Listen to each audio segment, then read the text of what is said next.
you're not suffering life. You're suffering the two most important faculties that you have. A vivid sense of memory and a fantastic sense of imagination, both you're suffering. All I knew was, I've hit a gold mine, I don't want to lose it. I had no word to describe what is happening within me, but I knew I've hit something that I don't want to lose. This is the very first time you can sit here and talk to the entire world. Do not underestimate this. If at all ever in the history of humanity we can transform human beings, this is the moment.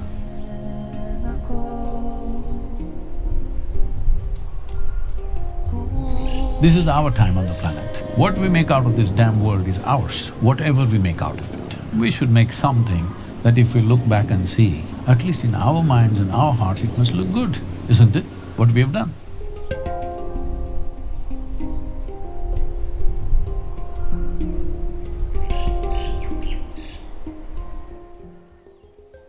Thank you all so much for coming. This is an absolute privilege to be surrounded by so many light workers and people who are doing amazing things in the world and are curious about self-transformation. Sadhguru is a yogi, he's a mystic, he's a visionary, he's a New York Times bestselling author running one of the largest nonprofit volunteer-ran based organizations in the world. He's spoken on many forums like the World Economic Forum, United Nations, and other prestigious platforms across the world. His books, his teachings, his courses have transformed the lives of millions of individuals, including myself. Sadhguru, your teachings, your books, the courses that I've been to, Inner Engineering and Shunya, have been a major source for my own personal growth and spiritual transformation over the past 4 years, so thank you so much. Without further ado, I just want to say thank you all. Within 72 hours, we were able to pull off this gathering of incredible influencers, incredible power players, people who are really on the path, and it's truly a privilege to have Sadhguru here with us today, so thank you so much. Namaskaram.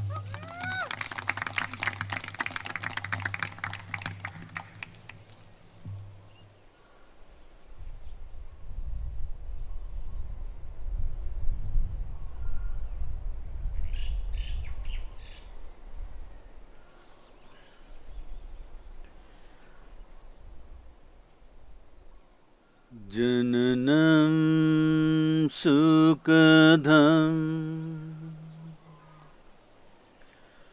maranam karunam milanam maduram smaranam karunam कालवशादिह सकलं करुणं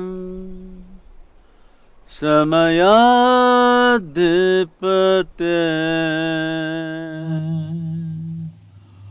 अखिलं करुणम्.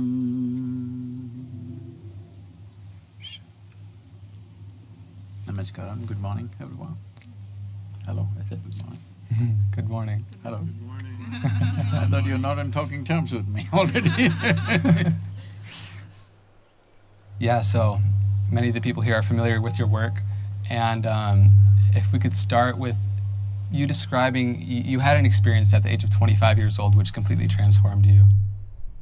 And you said that within this experience, within 6 weeks, lifetimes of memory flooded your very being. And if you could just elaborate and if you could explain further what that experience was like in the weeks to come. Say, I see that in almost every place you go, particularly in spiritual spaces, usually a whole lot of people are talking about how either their childhood was bad or abusive, or they were unhappy and this happened, that happened, all the terrible things happened, and how they came to some spiritual experience and everything changed. Well, I was not a spiritual seeker by any standards. I had no any kind of connection with India being what it is, its tradition or religion. I grew up a-religious totally. Probably between 11 and 17, a strong atheist. Then started a business because I rode motorcycles across India, crisscrossed India a few times, and I got stopped at the borders. And I was 19, almost 20, and I did not know what's a passport.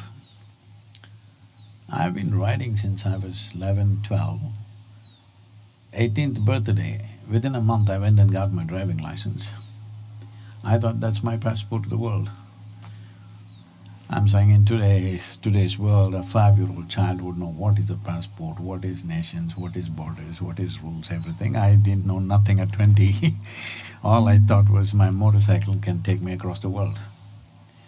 So when they stopped me and I realized I need documents and money to go somewhere, so I went and started a business of my own. Well, it became successful, then I started one more and one more, half a dozen different things. So, when everything that you're doing is successful, you slowly… it so happens that the planet is not really going around the sun, it's going around you. So everybody's clapping their hands, you're doing great and this is fantastic, that's fantastic. So, I'm a young man, super cocky and doing good for myself. So slowly, this round the world riding that I wanted to do started receding as you became more and more successful, and you also get more and more entangled, so many things. Half a dozen businesses to run, so morning to night something is happening all the time. Then one afternoon, I think all of you know about this. Why is he making me say this? There was a tradition in India, in Mysore, that's a town where I come from. You know Mysore? You heard of Mysore? No? Mysuru? Now it is. So, the thing was, for the youth in Mysore, if we want to test our motorcycles, we rode up Chamandi Hill. It's a small hill inside the town. If we want to party, we go up Chamandi Hill. If we fall in love, we go up Chamandi Hill. If you fall out, you have to go up Chamandi Hill.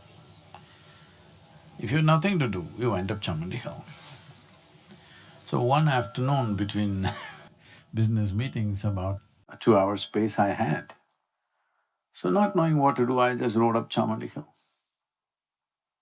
I parked my motorcycle, went and sat up on a rock that the hill was very familiar to me. I've camped there, I've spent days there trekking and right from my childhood.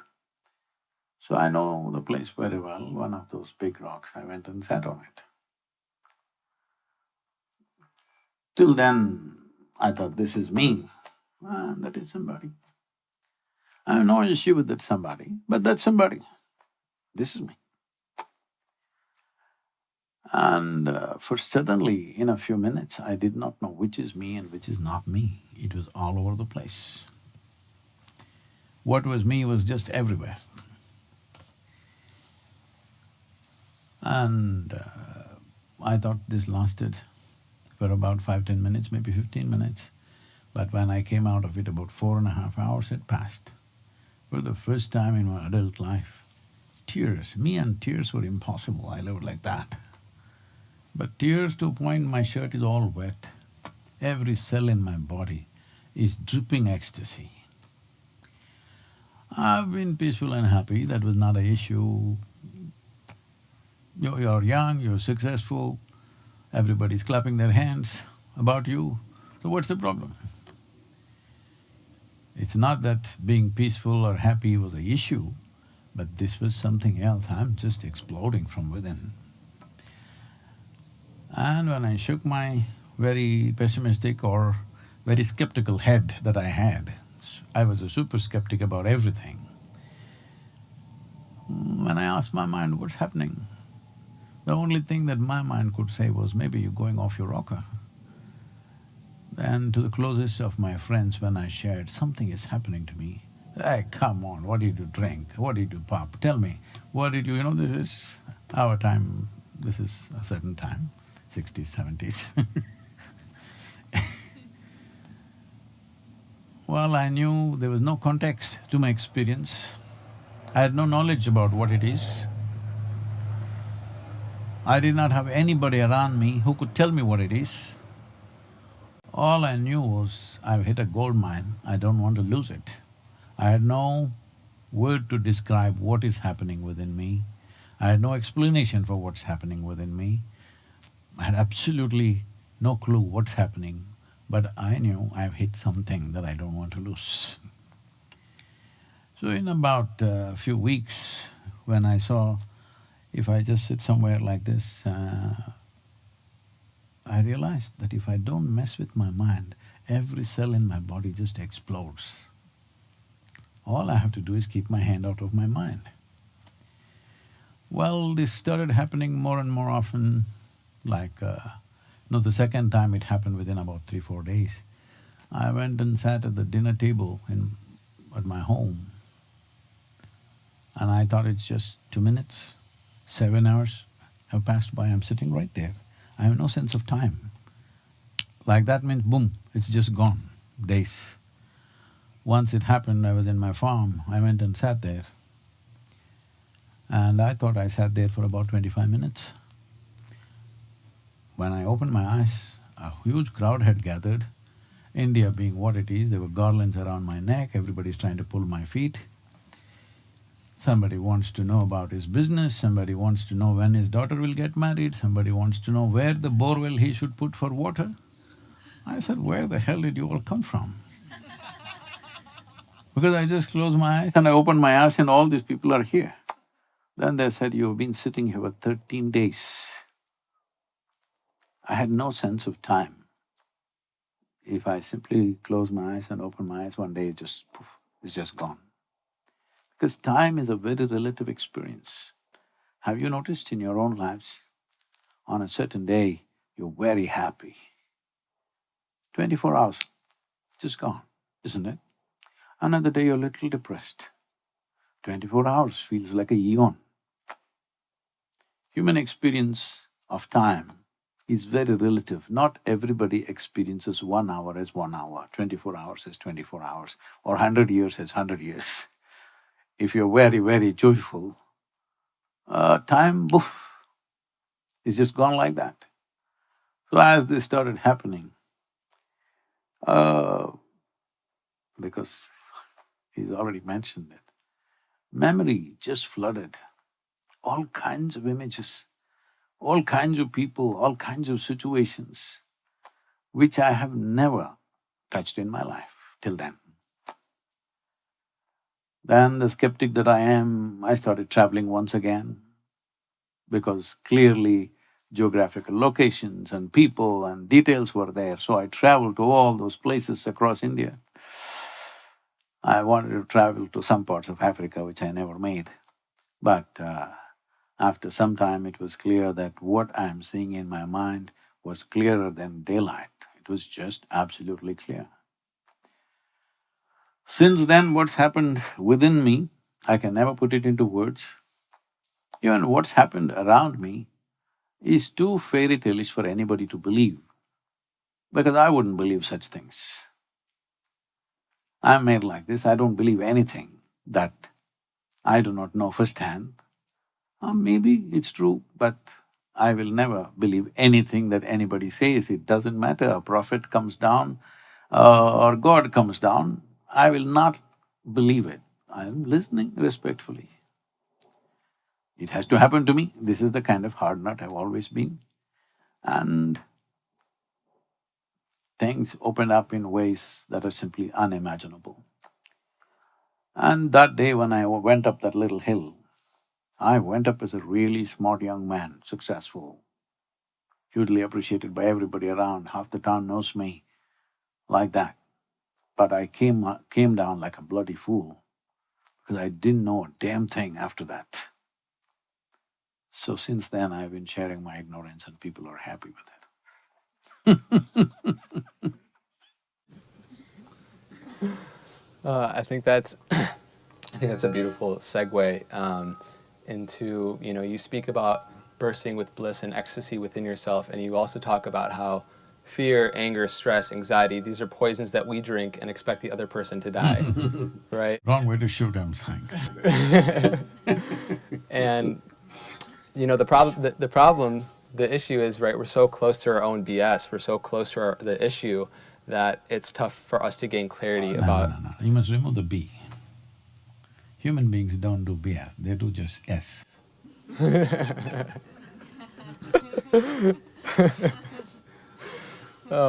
Yeah, no, but it's real, right? We're so close to it, and so it's easy to see where others lack and the issues that lie in other people, but it's hard to see our own S. So if you could explain, how does one gain true clarity for our own boundaries and our own limitations in the pursuit of self-transformation? If you must first of all understand what is transformation. Transformation means you want to change the very form that you are right now, not the physical form. Your persona has a form, you're that kind of a person. Transform means you want to transit from that form. But right now, most people's idea of transformation is they want to make improvements. Improvements are just decorations for what is already there.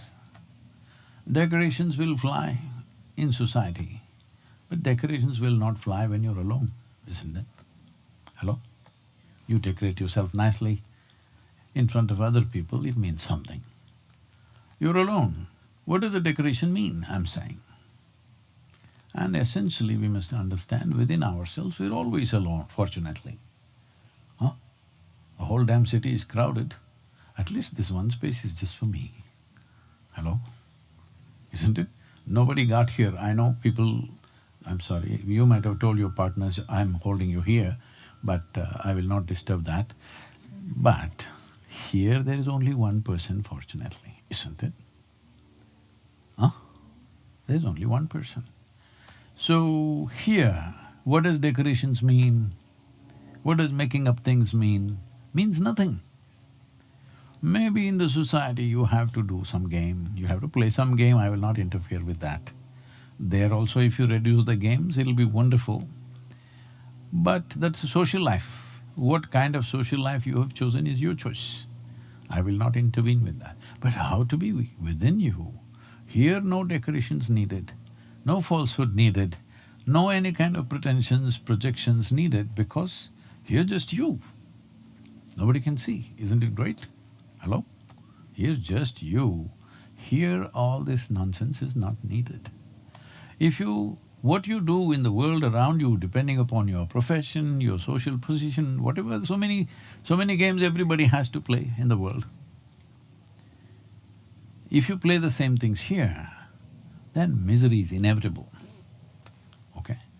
If you're not miserable, I'm not happy. That is, I know this much, whether it's outside or inside, unless you do the right things won't happen to you. Hello? Right now there is a whole expectation that you can do all kinds of silly things and tell a prayer and everything will be okay. For a long time people have been taught these kind of things. Don't worry about anything, he'll take care of you. Hello? And how many horrible things human beings have done thinking somebody else is going to take care of them. How many most horrible things, most idiotic things, silly things, absolutely inhuman things human beings have done simply because they think there is support from elsewhere. Yes or no? Hello? Too many horrible things they have done, isn't it? Generations of people, if you look back on the history of humanity, all the most horrendous things we have done is simply because we think there is help from somewhere else. Recently there's been a certain amount of controversy around me because I said the worst crime that humanity has committed is the idea of heaven. So in India, everybody, all communities, Hindus, Muslims, Christians, everybody against me, because they're all thriving selling tickets. Why I said this was, this idea, there is a better place than this, is a terrible idea. Hello? Hmm? There is a better place than this is a horrible idea. I'm asking, do you have any proof that you are not already in heaven and making a mess out of it? Hello? If you look at this planet from elsewhere, stand on the moon and look down, this looks like heaven. Hello? But some idiots are making a mess out of it. And idiots reproduce. Yes?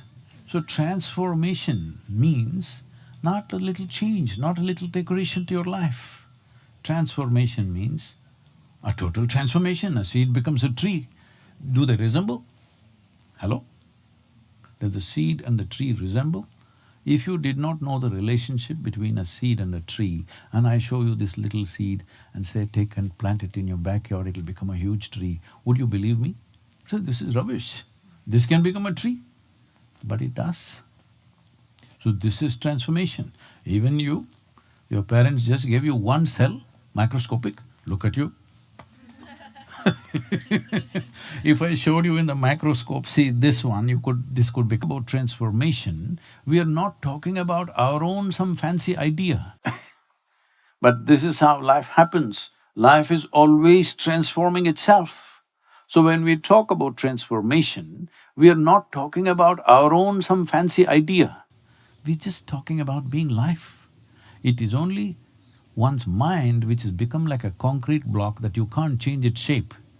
Life is always transforming on all levels, isn't it so? If your life, transformation is natural. If you become a set of ideas, prejudices, philosophies, belief systems,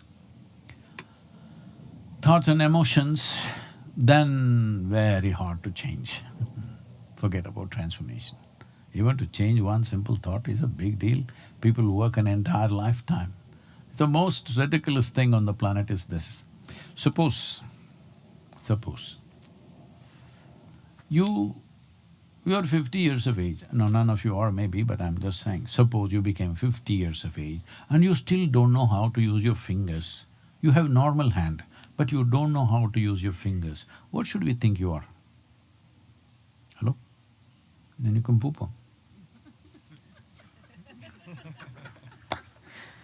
Right now, please look at this. Most people 50, 60, 70 years of age, still they do not know how to use their thought and emotion for their well-being. Yes or no?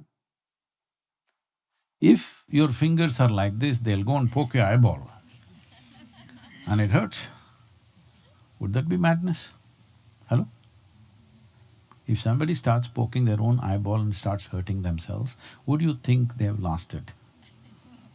Right now, a whole lot of people using their thoughts and emotions to constantly hurt themselves. Have they lost it or not? Their only comfort is everybody is like this only. Majority is with them. And it's a democratic country, so you cannot argue with the majority. But I'm saying, if we do not understand how to use our own faculties for our well-being, then what is there I'm asking in life? The world will not happen the way you want it to happen. Never. It'll happen 100%. Some extent, it'll happen our way. Do you believe any day, someday in future, world will happen exactly the way you want it? Do you believe that? Hello? You all dreamers, huh? Come on. Do you believe the world will happen exactly the way you want it on one given day in future? Even if you're just two people together, the other person doesn't happen the way you want. Yes or no? Nobody in your life happens 100% the way you want unless you have a doll. These days, that's why many people shifted from human beings to dogs, because they happen more the way you want, but they also do their own thing. Hello? They are also doing their own thing, isn't it? Nobody happens your way, but this one person must happen your way, isn't it? This person must happen your way. The moment this person doesn't happen your way, you're a lost case. That one doesn't happen your way, it's all right. We try to turn them around our way a little bit, that's about it. But this one must happen 100% your way. If this doesn't happen your way, this is a gone situation. That is what you're calling as, yeah, whatever the alphabets. So for a whole lot of people, life is not happening the way that they want it to, right? And especially during COVID right now, during this pandemic, suicide rates are skyrocketing, mental illness, domestic abuse. And so when life really isn't going our way, how do we start to, where do we begin when people are so helpless? See, let's understand first what is life and what is external situations. This is life, this is society. Hello? Right now, you want all of them to happen your way, they're not gonna happen. You want microorganisms in the world to happen your way, they're not going to happen. Hello? What is the virus thing? You want all the microorganisms to behave just the way you want them to behave. Because nearly 52% of your body, in terms of numbers, 52% of your body is actually other organisms. Your genetic material is only about 48%. So, these are all working for you, so you have no problem. One guy doesn't work for you, so you're freaking the entire world. This life means this, because you have only experienced this one life, isn't it so? Hello? Have you experienced any other life? Is it possible? See, do one thing, take your hand, touch the person who's sitting next to you, please do this an experiment. See, you think you're experiencing that person. No, you're only experiencing sensations in your hand, isn't it? Hello? You cannot experience that person. This is the nature of life. You are only experiencing the sensations in your hand. You do not know what's happening in their hand. You cannot. You can do some guesswork, but you can only experience what's within you. So, when you say life, you must understand you're talking about this life. Life is not happening the way. What do you mean life is not happening the way? Life is happening the way you want it, unless you're COVID positive. You're not yet. So life is happening the way you want. Society is not happening the way you want it. Economic engine is not running the way you want it to run. So many other things in the world, what you were expecting are a little dislocated. Yes, it hurts a bit here and there, but life is here. This is the only thing you can experience. You cannot experience that. Right now you made yourself in such a way that your inner experience is created by external situations. Then you have a whole cosmos to manage. Hello? Now you have a whole cosmos to manage, because your inner experience is determined by everything that's happening around you. Well, all the best. You will never know a moment of… forget about joy, blissfulness, ecstasy, you will not know a moment of ease in your life. That is why, this is probably a very sensitive subject to touch in California. That is why alcohol, drugs, so many other things have become so popular, simply because people do not know how to sit at ease. I was in New York City some time ago, a large gathering. I asked how many people in New York City can sit in the evening peacefully without even a glass of wine. I'm using wine as a basic dose. Many graduated into many things more. They debated and then they said maybe 5%.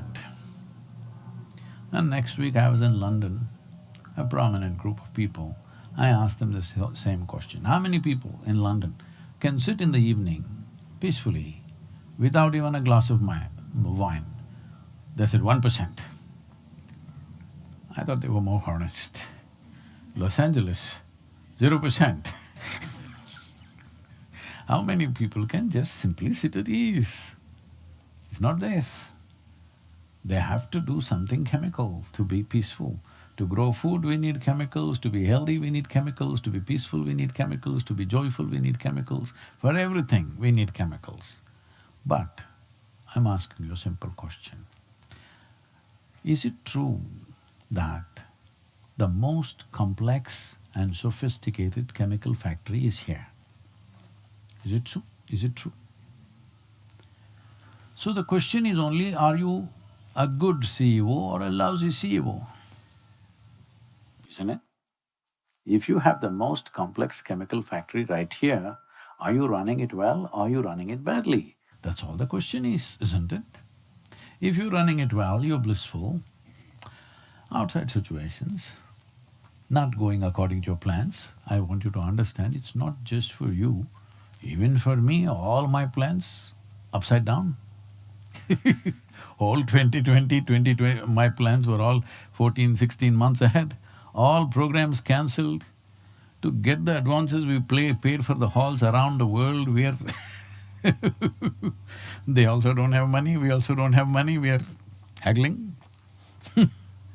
Everywhere, hall advances were paid across the world. Trying to just get back a part of that advance, our people are working hard. A lot of people just not picking up the phones. Really. So everything is upside down. So should I sit and cry? No, I got onto the motorcycle and joyfully riding across America. What else to do? Just 4 wheels, I reduced it to 2. We have over, a few thousand people in the center, both in India and here. So I have physical responsibility of them, feeding them, taking care of them. We have free schools to run, we have big projects which we have committed to, we have to run all those things. But all the revenue has become zero. But these commitments you have to fulfill. For the first time in my life, I've become a global beggar, going from place to place, begging for money because all these people are on my hands. There are over 5.2 million farmers who are depending on me. I can't just let down the project. So, knocking on all kinds of corporates, all these people, those people, whoever has money, begging for the first time. I must tell you, from the age of 8, I never took 1 rupee of pocket money from my father. From the age of 8, I earned my own money. I was always very proud of it. I never asked money from anybody. My education, my everything, my expeditions, everything was funded by me. For the first time, I've become a beggar, going place to place, but joyfully doing it what to do. I've taken responsibility of everybody. For my own survival, I don't need anything, I'm very competent about that. But these big responsibilities you have taken, for this you have to beg. So is it a nice prospect for me at this stage in my life? No. But what to do? That's the reality. Hello?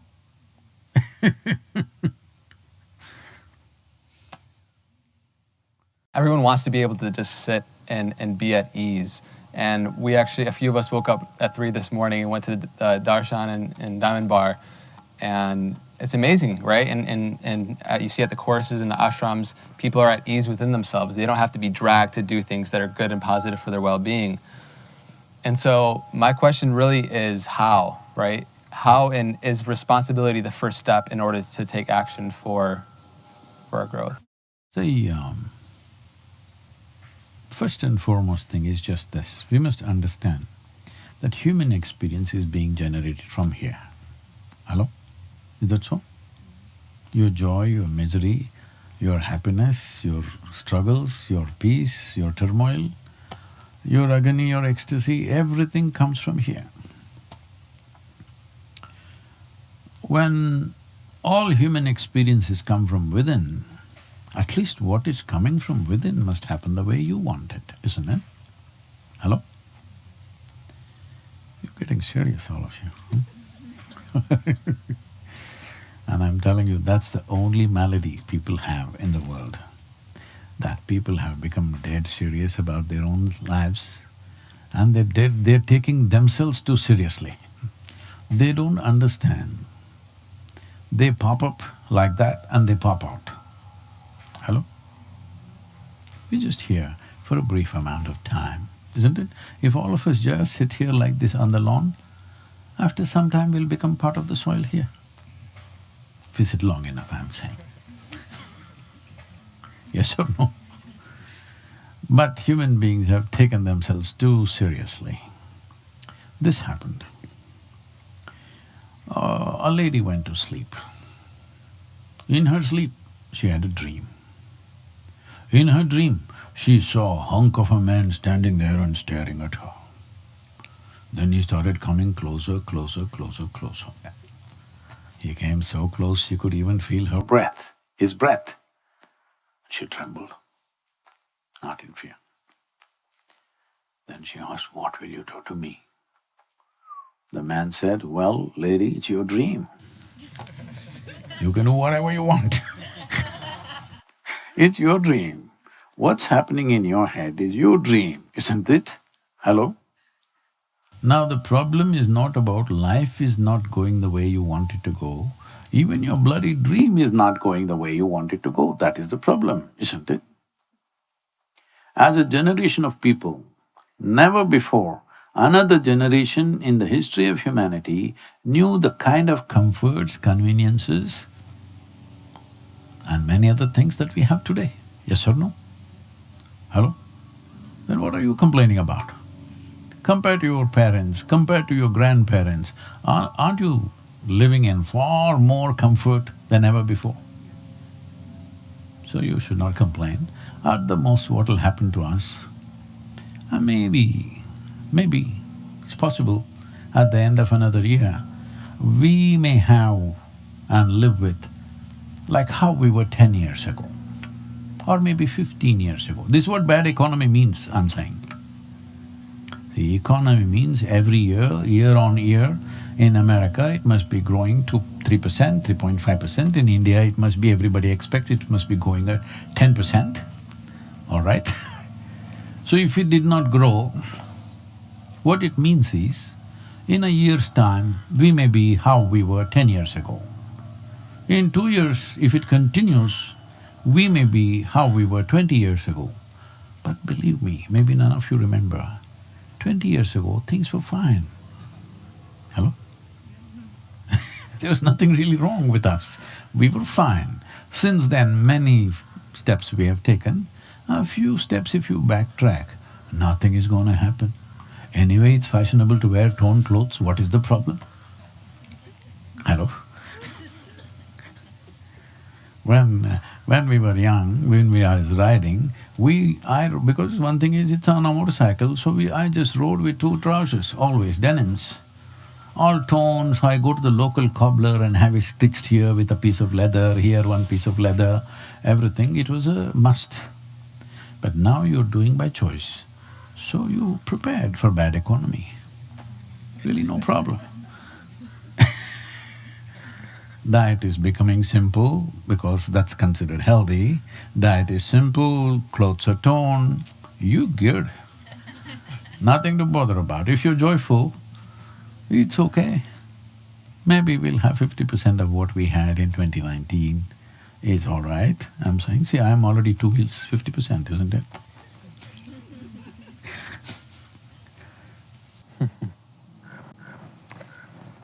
I would love to get your opinion. There's this quote that I love by astrophysicist Hubert Reeves. It says that man is the most insane species.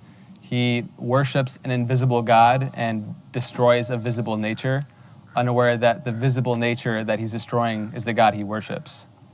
And you can see this in many different facets of life, in many different industries, right? I heard you mention earlier at the darshan that over 190 million, close to 200 million land animals every day are slaughtered. That's over 70 billion a year. And I just think about that, right? And I think about including the marine life, trillions of animals each year are being killed, not out of necessity. And so how can we reconcile this mass amount of suffering that is happening? See, this, for example, right now I am on this exploring spiritual America trip. We've been on the road for 21 days now. Covered little, I think around 6,000 miles, and still another 5,000 plus miles are there. How this started was, about 17 years ago, I happened to be in Cookville. There's a place called Center Hill Lake. Somebody offered a small cottage there for me to stay because I was writing a book at that time, and I wanted some time for me to just sit in a place where I'm not disturbed, where there is no phone connection and, you know. So I was there and I just took a walk in the forest, and then I saw something there, energetically something that was there. I would say probably that's the most painful moment in my life. I saw something connected with the Native American people, and it was in such a state of pain that it just deeply, deeply tore my heart. So that's when we decided we will set up the center in that place, and I inquired, what is this about, what's happened here? Then we came to know where that place is the Trail of Tears. The Cherokee were removed from there and things happened. It's not just about death, it's a human pain. I've found many such spots, particularly in the United States, very painful places. And these things that we are doing is not only to animals. We do it to anything and everything, all right? To human beings, what have we done? Animals don't speak, but don't think they don't curse. Don't think they don't suffer. They do. From anywhere between 50 to 60 million buffaloes at one time, they brought it down to 325. Can you believe it? Hello? Do you know this? There were 50 to 60 million buffaloes ranging in the American plains. In a matter of 8 or 10 years, they brought it down to 325. Those 325, if they were shot, there would be no buffalo on the planet, no bison on the planet. It's a bison, but Americans call it a buffalo, like they call the Native Americans as Indians, just like that. I'm not real Indian, you know.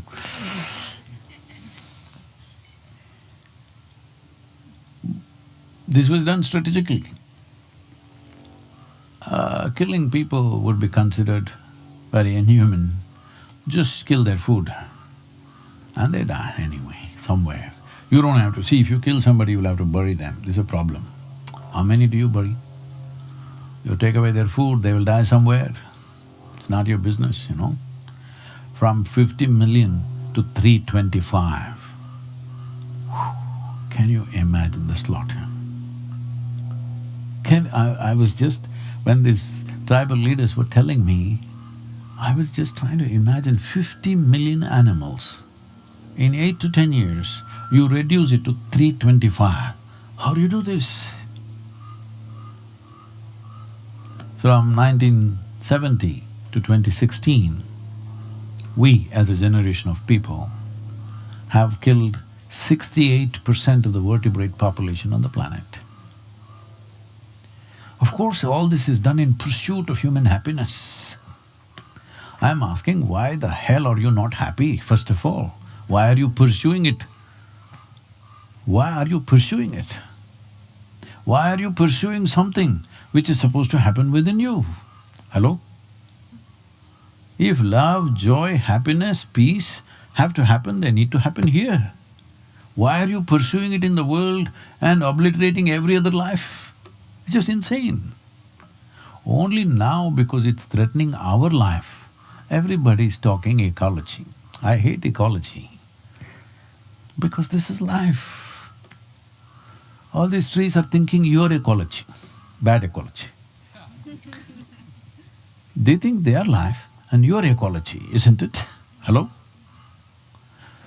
See, if any other species had done what we are doing on this planet, would we not have found some kind of gas, some kind of chemical, some kind of bomb to finish them off? Hello? Right now, see, we want a vaccine for the virus. Every other life here thinks we are the bloody virus, and we are. Hello? By the end of this century, they are saying 80% of the insects will be gone. Nearly 40% of United States bees are gone. Do you know bees gone means it's not just about honey?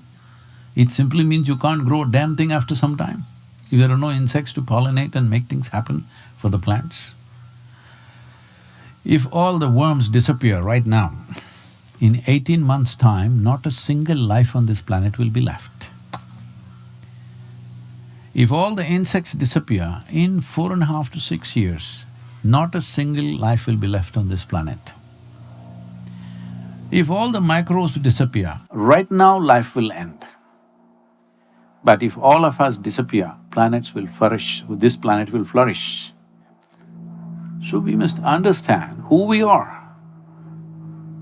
It's not because of us the world is spinning. This bad idea which is put into people's minds in the name of religion, that every other creature was created to serve us. Please go and ask an ant if it wants to serve you. Hello? It thinks you're a bloody bully. Hello? Yes or no? Does the ant want to serve you? The bird wants to serve you? The tree wants to serve you? Nobody wants to serve you. They have a full-fledged life of their own. It is in accepting, respecting and involving them in our lives. We have a right for our nourishment. Every life has to kill something to feed itself. We also have to do something. But there is a way to do it, isn't it? The way we are doing it is not the way. This is too cruel. For this, if we don't pay a price, what is it? We will pay a price. We are paying a price. If we don't, our children will. We will live with the fear that our children will pay the price. That is bad enough, isn't it? And the problem is right now, see, we are running a project called Kaveri Calling. I'm trying to revive a whole river basin which is about 83,000 square kilometers. It took 6-7 years to change some policies in the government, in the central government, in the state government. These things we achieved 6-7 years of continuous work. Now we are on the ground creating this. People ask, Sadhguru, why are you going like this, like your life depends on it? Said, God damn it, not my life, your life depends on it. I'm capable of going to any part of the world and live comfortably. I'm capable of that. You, most of you are not. Where you are is where you are. Just to tell you the seriousness of this, in the summer months in southern India means it was one of the richest peninsulars on the planet in terms of agriculture. We have an agriculture history of over 12,000 years. We farm the same land, we grow 3 to 4 crops per year on the same land. But today, 52% has been declared as fallow. In just 40 to 50 years, I've started using fertilizer.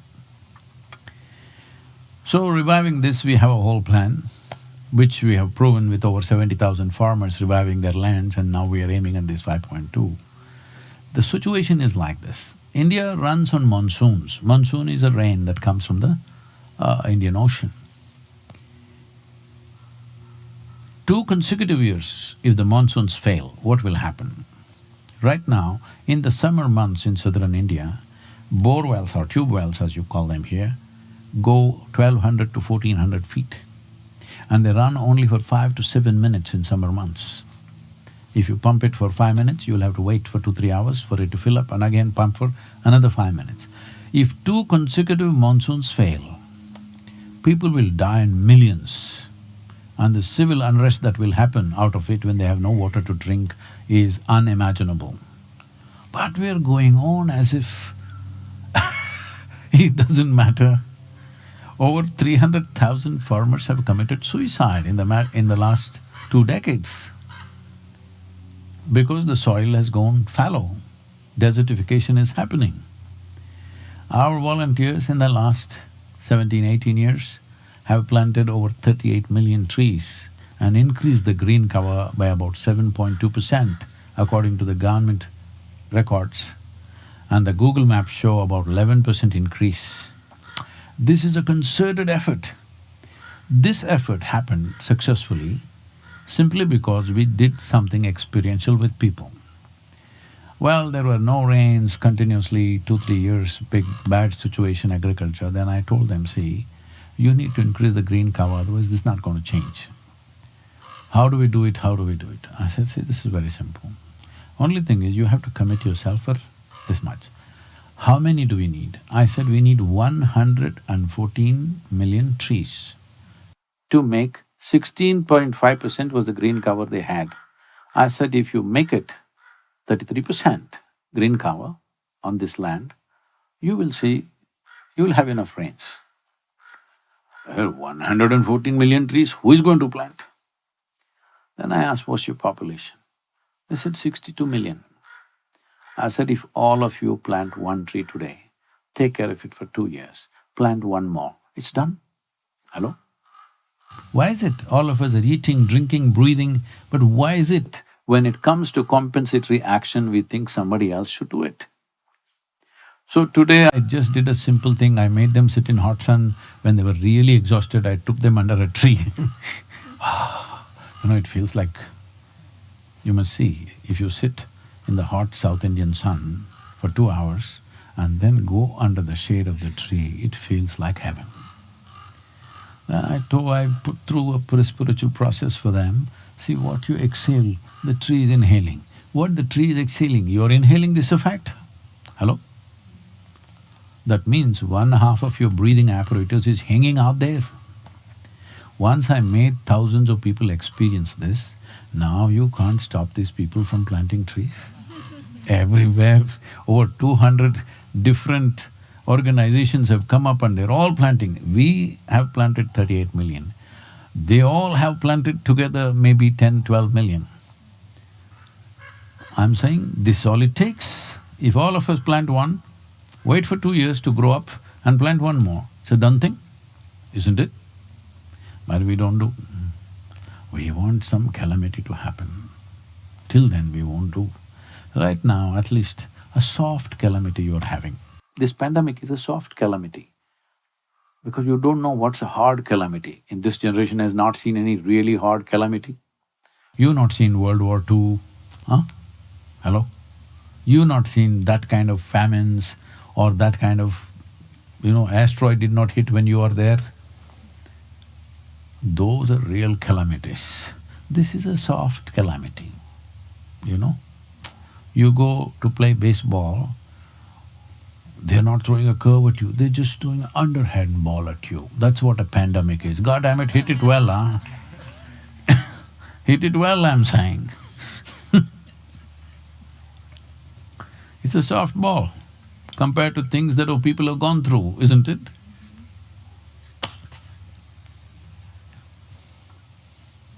Yes, sir.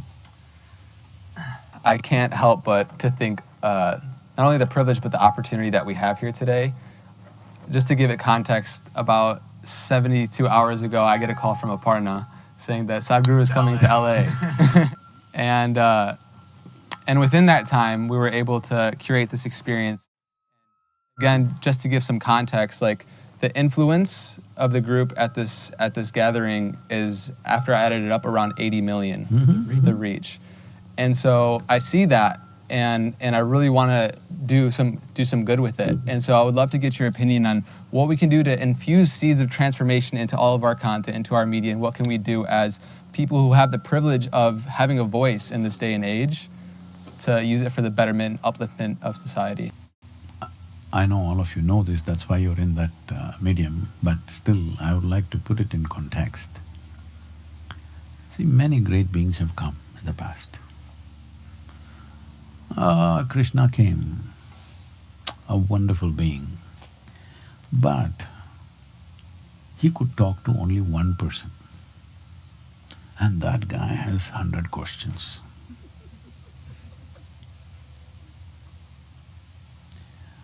Shiva came, he's the Adiyogi, the source of yoga. He tried to talk to his dear wife. She had 1,000 questions, won't listen. Gautam Buddha came. He gathered a few people. But if he spoke, hardly 50 people can hear. I mean to say, he didn't have microphone. I'm saying this has been the history of humanity. This is the first time, this is the very first time you can sit here and talk to the entire world. Do not underestimate this. If at all, ever in the history of humanity, we can transform human beings, this is the moment. Because this is the first time we can even talk to them. Poop, poop. I'm earning disciples.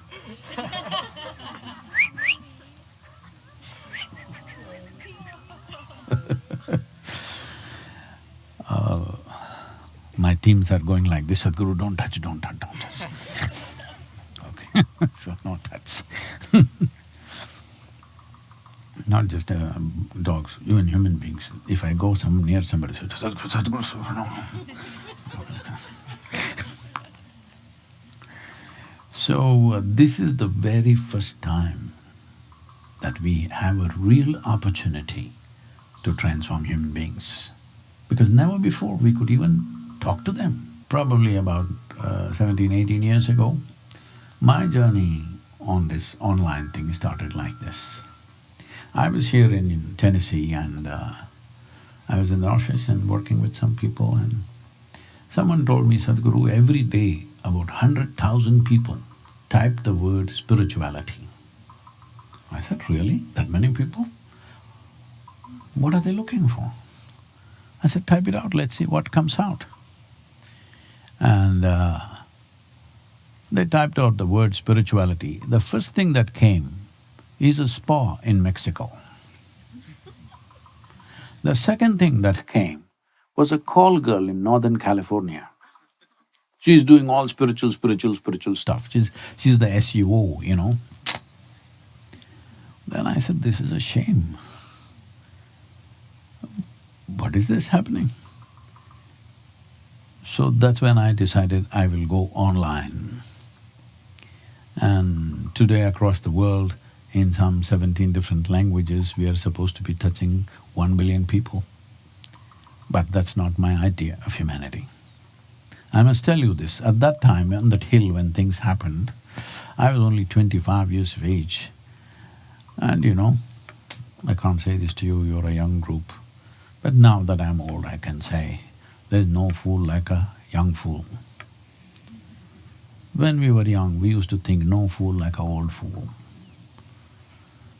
Those of you who are in between, you're lost. So I was 25 and I realized that if I don't mess with my mind, I'm ecstatic. I thought, who would not want this? This is it. This is it, I've found this. This is it. And I sat down and made a plan. The population on that day was 5.6 billion people in the world. I made a plan, this is it, in 2.5 years' time, I will go like this in the world and I will make the entire world ecstatic in 2.5 years' time.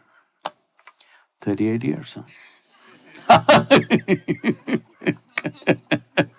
I've been working 7 days of the week, 365 days. But it took me some time to realize how deeply people are invested in their miseries. They are so deeply invested. If you show them the best thing, they say no. But today, you don't have to knock on their door. You can just slip in. Huh? Hello? You don't have to knock on their doors. You slip into their pockets, which is closest thing to their heart is their phone. You can slip into that without their permission. On that day, I also inquired with some so-called experts in this internet affairs. I said, so many people are on the internet because I never get to browse, see this and that. Life never allows me such things. I said, what are they looking for? And very casually he said, Sadhguru, 70% of the data is pornography. I said, what? He said, yeah. I didn't believe that. I checked out with a few other people. They said, Sadhguru, something like that, Sadhguru, it's not too far, somewhere there. And then they tell me, some 2.5 million children are being sold on the internet. I said, what is this? When we get a technology that we can reach every human being, what we do is sell our children? What's the matter with us? Hello? You can't think anything below selling your children, isn't it? Hello? A human being cannot go any more, there's no further below bottom than this. So if we give you a great technology, you will sell your children on internet, maybe somebody else's children. I said that day, we got to go shamelessly on internet. People said, no, Sadhguru, it'll not look good, a guru going on the internet. I said, I don't care. We will go all out. Since then we've been out. Please, in whichever way you think I can help or you can help, let's make this happen because in our generation, this is our time on the planet. What we make out of this damn world is ours, whatever we make out of it. Hello? We should make something that if we look back and see, it looks good for us at least. Even if other people don't approve, at least in our minds and our hearts it must look good, isn't it, what we have done? Hello? All of you who are empowered with technology, you must make this happen one way or the other, huh? That when we turn back and look, we are not ashamed of what we have done. This is one thing every human being should do. It doesn't matter what nonsensical judgments other people make about you. You should not be ashamed of what you have done, isn't it? By your own standards, I'm saying. You don't have to go by my standards or somebody else's standards, but you should not be ashamed of what you have done. That much every human being must do, especially if you're empowered in some way. You must do that. Let's make it happen.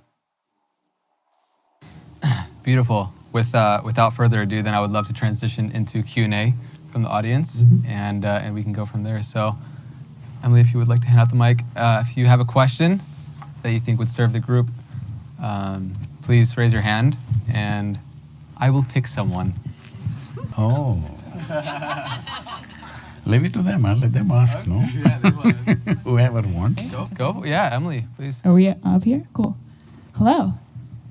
So on that note, a lot of us being internet people who spend a lot of time looking at screens, I've noticed that there tends to be this oscillation between feeling really good after doing like a morning practice or breath work, and then you go back on the screen and it's like, whew, you're back into the matrix, and it's this oscillation of being and doing, and you talk so much about being. So how can we bring that being into the doing as well? Why should you think it's either or? Why is it either or? It's not so. It's happened because you're trying to be. Don't try to be. I'm asking, do you exist right now? 100%. You exist. So you're here. You don't try to be here, you're anyway here. All this has happened because of so many teachings and teachings all over the place. I'll tell you a secret. You know how to write? No, not like this. You know how to write. So you take a old, very ancient-looking parchment and write like that, whatever nonsense you want. and say you found it in your garden and you had it tested and it says it's 3,700 years old. Believe me, you're the Messiah. Because people have this fetish and problem. Anything that's from another time must be fantastic. Who the hell told you people who lived here 2,000, 5,000 years ago were smarter than you and me? I don't believe that. Hello? Is that so? Do you think so? No. So, these teachings and teachings have come. People have been saying, be in the moment. I think this arises, I don't know exactly where it arises, I think the capital must be Los Angeles. Be in the moment. I'm saying, please be somewhere else and show me. Can you be somewhere else right now? What they're telling you is, do not think about the past, do not think about the future. Or what they're telling you is, please forsake all the evolution that happened to you and once again become an earthworm. I'm not trying to insult the earthworm, it's very eco-friendly, which whole of California is trying to be. The problem is, it took millions of years to give you a brain of this capability. Now somebody is teaching you, do not think about the past, do not think about the future. If you're eating an apple, just eat the apple. God damn it, you can be bloody eating the apple and think about 10 different things at the same time. That is what this is geared for. Hello? So if you incapacitate yourself, you will be peaceful. Yes, of course, if you did, you will be peaceful, I know that. Peace right now is, first of all, a whole lot of people think peace is the ultimate goal of life. Even so-called spiritual teachers are going about saying peace of mind is the ultimate goal of life. Such people will only rest in peace. This happened to me. I was to speak in Tel Aviv, so I flew out of Atlanta. And because of some flight delays and stuff, I was to land in mid-morning and speak at 6:30 in the evening, but I landed at 6 o'clock in the evening. So I quickly changed in the airport and I'm rushing. Because in these 38 years I have not been late to a single event. Somehow I will make it. So I quickly changed and left, but I'm famished. You know, I'm flying an American airline, there's nothing edible on the damn plane.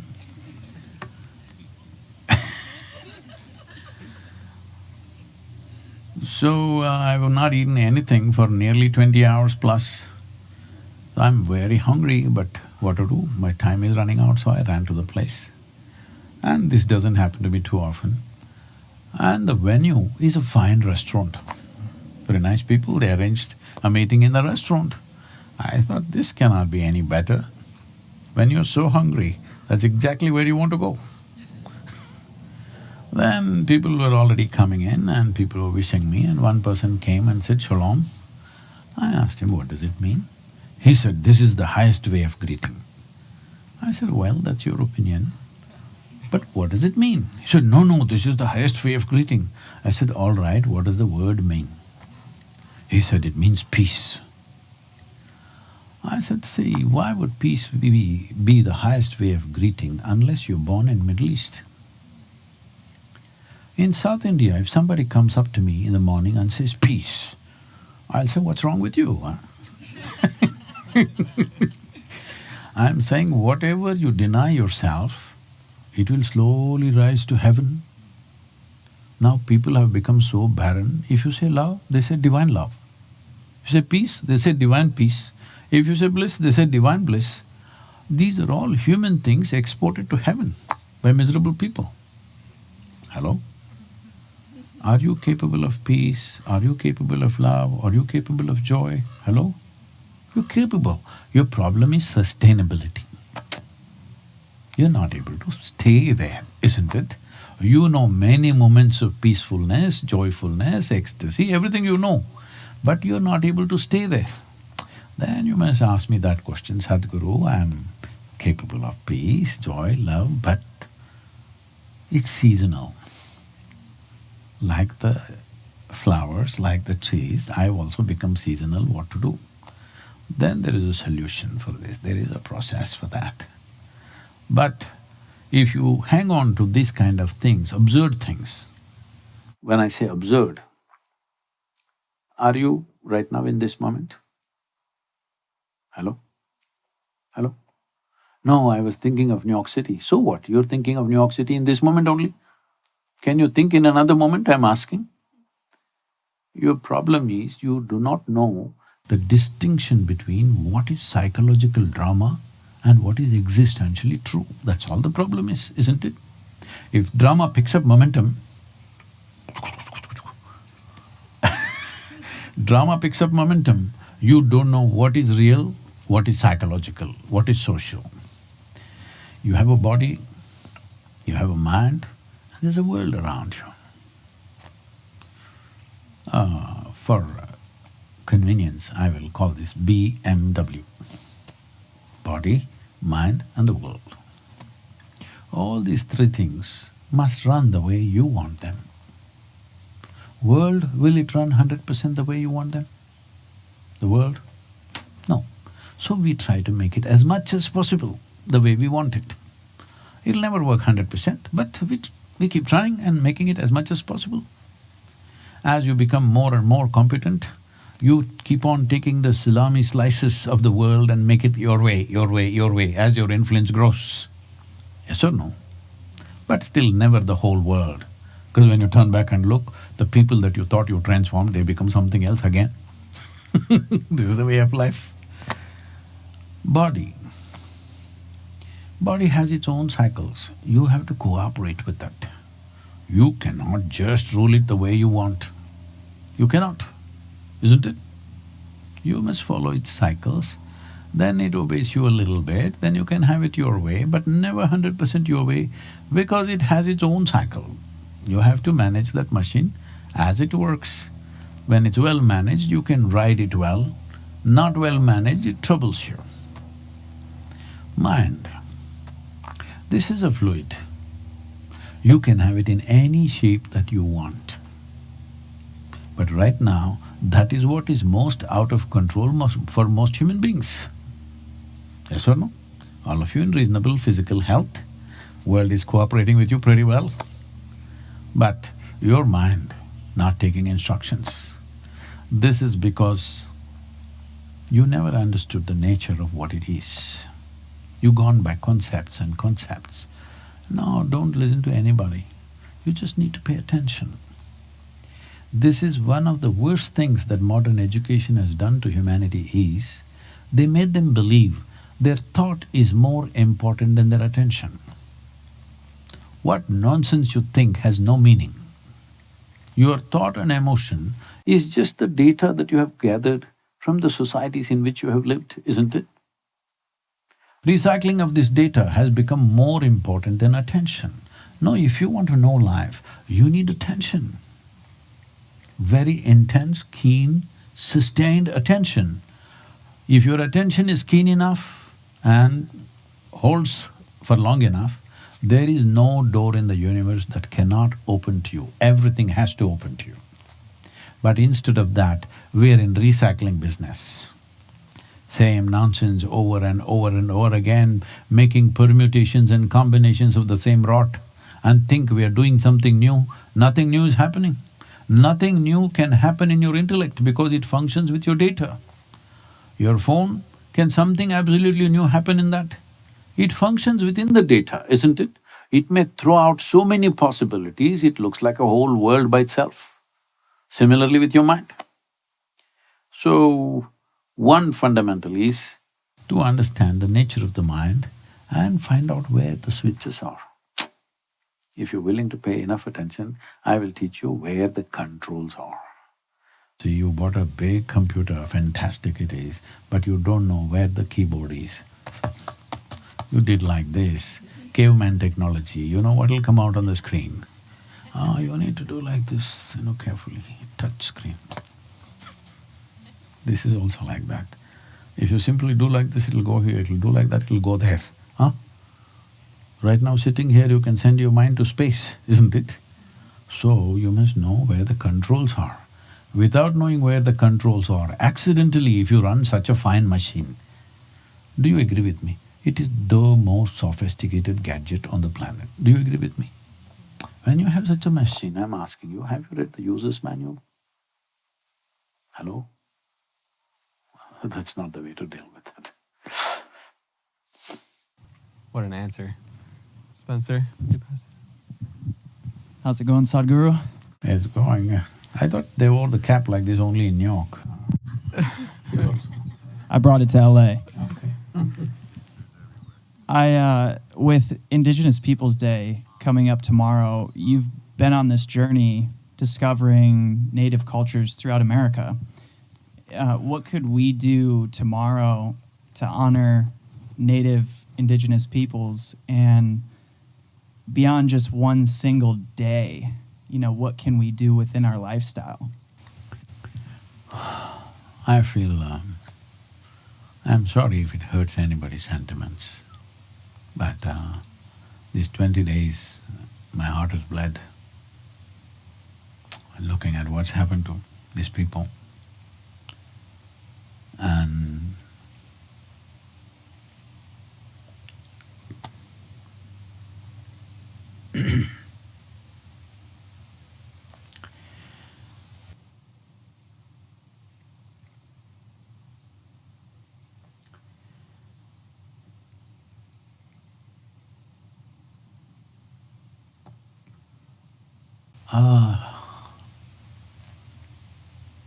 the level of pain, shame, resentment, anger in which they're living is not good for anybody.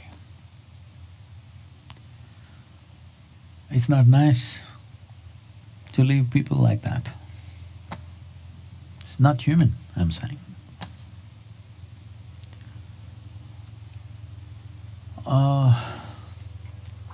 Well, in every possible way, laws were made against them. What happened historically, we cannot change that. We cannot change the past, we cannot fix the past. But today we can do something.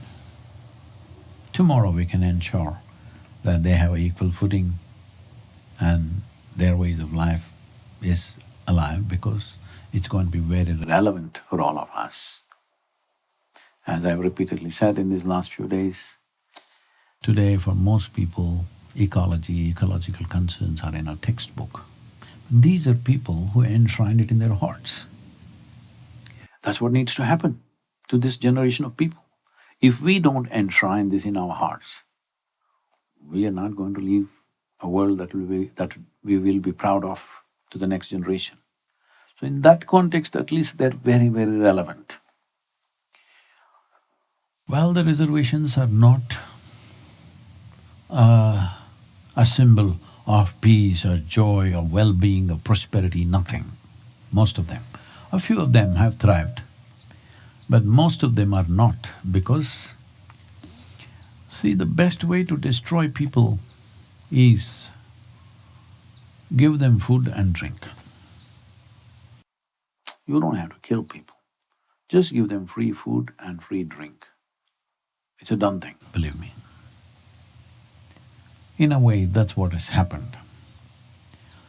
And reservations, many reservations had millions of acres of land, but laws were made where these reservations were cut into pieces as individual property and they can buy and sell.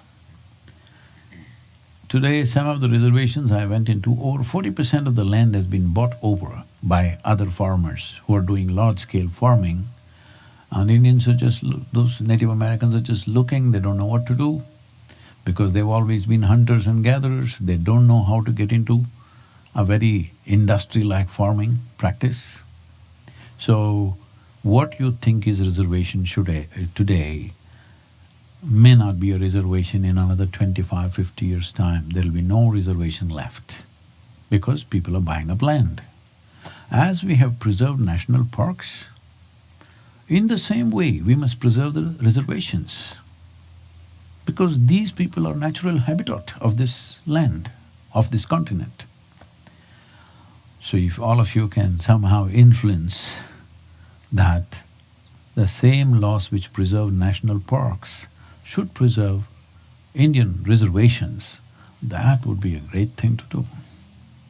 That needs to happen because people are buying up land in thousands and thousands of acres. Every piece of farmable land is being bought up. Well, they're not using it, that's the explanation usually. Well, they don't want to use the land, I want you to understand that. Their idea of land is not use, their idea of land is life. They don't live on the land, they are the land. That's how they've been. We are also land, but we'll get the point only when we're buried. Till then we think we landed from somewhere. Hello? We are also land, isn't it? But they live with that awareness that they are land. Not everything is right or nice about those communities right now, but there are many young people really want to claw their way out of that pit. I think if you can support them by creating a public opinion, by whatever you take up one tribe or nation and bring their problems and their solutions out, at least give them a voice to speak to the world, it'll be a great thing to do. Because you have a voice, if you can give 2% of your space to them or 1% of the space to them so that they can speak, it'll be a wonderful, wonderful thing to do because in many ways, see when a nation or a civilization is created over thousands of years of time, it happens in a certain way. When you try to create a nation or a civilization in a time-bound way, the only way you can do it is extremely cruel or brutal ways. That's all that's happened. So, it is still in their memory how it happened, it's still in their memory what was done to them. There is enormous amount of pain, resentment, shame, anger. We must relieve that because it's not safe, not good, not human on our part. They must become part of the mainstream in every possible way, at the same time retain their own roots, which is important, for which that protected space that we called as reservation. Actually, the initial deals and laws that were made were such, that space was a nation, even now it's a nation, they have their own laws, but it's only in the book, it doesn't really work that way. Even if we enforce the laws that are already there, a lot of things could be solved. They don't have the purchase to, even enforce those laws which are right now existing. Only in 1978, they got the freedom to practice their own spiritual practices and whatever you want to call it, religion. Can you believe it? Till 1978, all their spiritual practices were banned. So when 4 generations or 5 generations of people were dislocated from that, obviously they've lost out, now they're trying to borrow from each other's tribe and try to bring it back. Well, among them also there are their own self-created problems. Also, it's not that everything is perfect with them, as nothing is perfect with any given population in the world, all right? Hello? None of our populations, none of the groups we can say are perfect, including us. But are we doing our best is the only question. That's all the question. That question, all of us should be able to answer with one big yes. Are we doing our best? Yes. Have we done perfectly well? No. If you're open to every possibility, you know you will never be perfect. You'll always be looking, always there's a better way to do things. But tomorrow being the Indigenous People's Day, it used to be called Columbus Day. Columbus anyway, well, he did not discover America. These people have been here for over 40,000 years. So definitely he did not discover. And they're definitely not Indians. Indians look like me, all right? This is Indian. They are not Indian, they are indigenous people to this land. Anyway, that's history, we can't change that. But what has to happen tomorrow, we can change that. I'm not here to advise you what you should do, but if you can give them some space in the space that you have created for yourself, it'll be fantastic. So,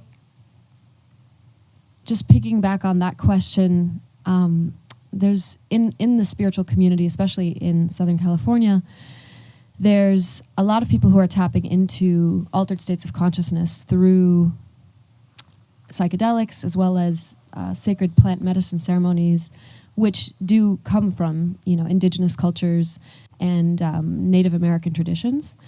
And many people, including myself, have had very powerful experiences that have transformed how we navigate reality.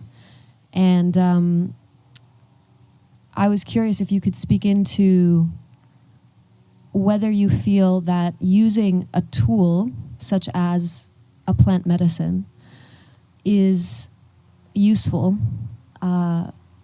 even when, really the transformation has to come from the inside out versus the outside in.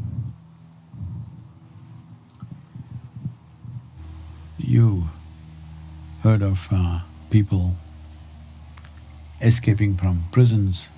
What is that, Shashank what? Shawshank Redemption. Shawshank Redemption, like that. With a spoon, eating spoon. With that, they dug a tunnel. Please do one thing. I'll give you a spade. Dig a 50-meter tunnel in this garden, which is soft and nice soil. Try and see. You will see everything in you will break. Bones will break by the time you dig 50-meter tunnel. But somebody digs it with a spoon because his longing for freedom is such, trapped in the prison. With a spoon. How many people have done this? A lot of people have done it, not one guy. So, when you become desperate for freedom, you can do many things. A few success stories of a guy digging a tunnel with spoon you heard, but you've not heard of those thousands of people who tried the spoon and all they got is got their hands damaged and stayed in the prison and died in the prison. You've not heard about those guys, isn't it? Hello? Nobody makes a movie about them, I'm saying. One success story, we are seeing it. So could it have happened that somebody smoked something, somebody popped something and they burst into some kind of experience? Very much possible.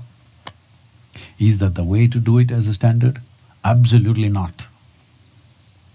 It could have happened that somebody attained to something through some influence from anything. It could be a chemical, it could be a plant, it could be alcohol, it could be anything. Somebody in some way broke some limitation and something happened which was transforming.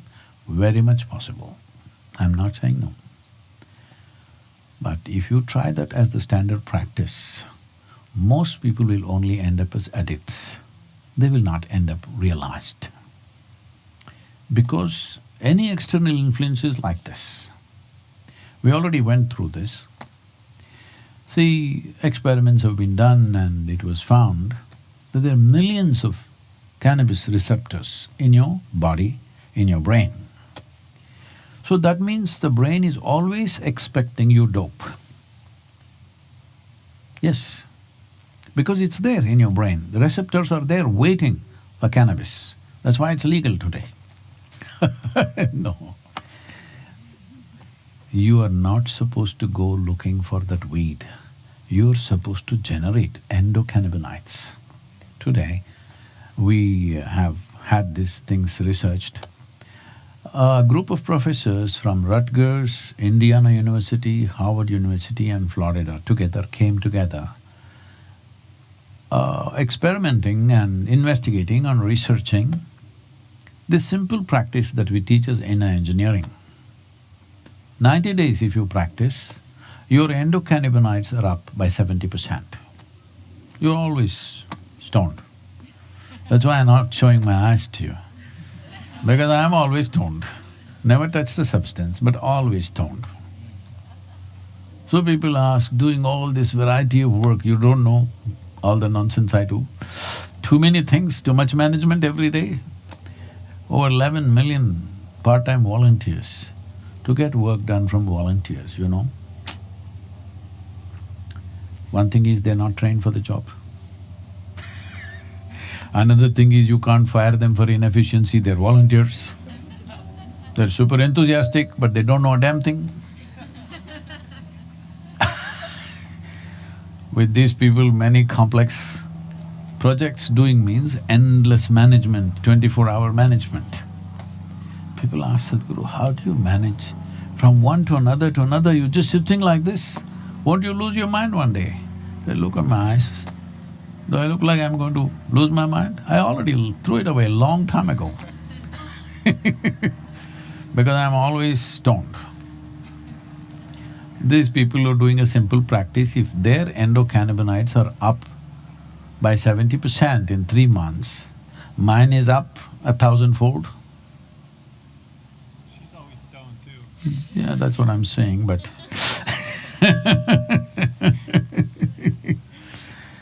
but to be stoned on your own self-made cannabinoids or taking it from a plant or from other chemicals is a very different matter altogether. Because unless your experience of life is pleasant, you will not dare to climb the peaks of your consciousness. It's very important that always you're blissful. Then only you have enough madness to go to the peak. Otherwise, you're too careful. If you're on cannabinoids which come and go, you can't be on it all the time. You know, these days I'm being invited to all these under 25 conferences in India. They want me. Because you know, you can see I'm 25, right? So, I go to a event in Bengaluru it is now. It's one of those little, you know, the youth are little, they think they're ahead of everybody in the world. Bangalore city. So nearly 15,000 people are there in an outdoor meeting, they're all sitting like you, 15,000 people. And strong smell of marijuana is all over the place. I said, Sadhguru, you got so much influence in the government, why don't you make marijuana legal? I said, why not? And why just marijuana? Let's go all out. Let's do cocaine legal, let's do meth legal, let's do LSD legal, tell me the list, I'll make everything legal. But why do you want it to be legal? You want to go to the university smoked up? I said, why not? I said, okay, see, we'll take you on a small plane ride, a little plane. And you're waiting, but the pilot comes smoked up.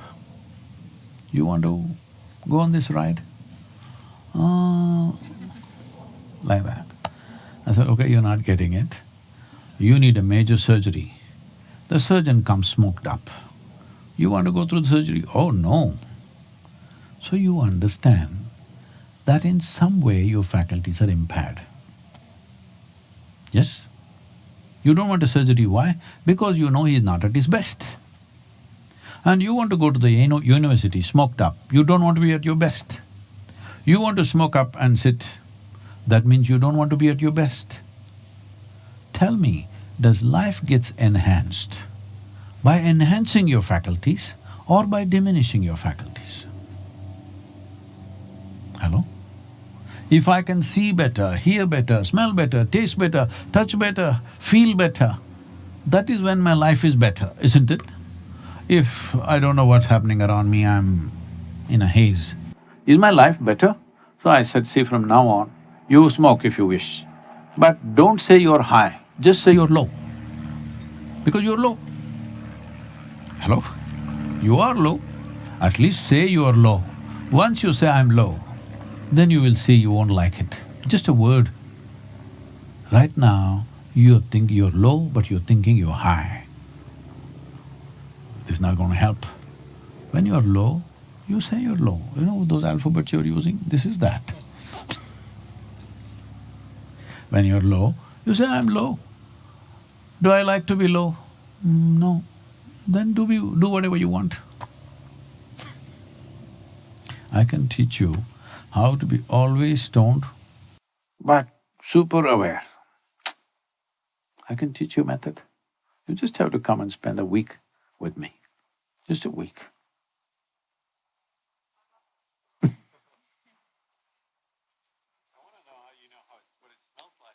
Huh? How do you know what marijuana smells like? I grew up in '60s, man. See, in India… No, from the age of 19, for 27 years I trekked in Himalayas. Last 14 years I've been trekking in Tibet and Nepal. There are valleys.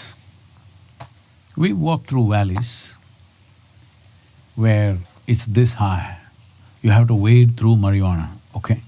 Nobody bothers to touch it. Some lazy guy in the village will be sitting and smoking. Nobody else bothers about it. It's some live in Himalayas. The Himalayan valleys are like simply a carpet of marijuana. Literally you're till here. You have to wade through marijuana and go. So how did I know the smell? Come on, don't you know the smell of… do you know the smell of shit? Does it mean to say you've eaten it?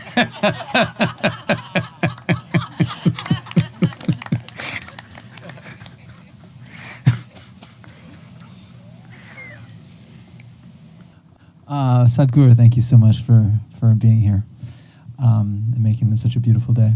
And No, not me, it's been beautiful. We all came here, nice, but it's already been beautiful. So I keep reminding people, because this habit is there in everybody. Good morning, Sadhguru. I said, hey, it's not you, God damn it, it's already good. Let's learn to enjoy it. It's a beautiful day and it's wonderful, all of us are here together.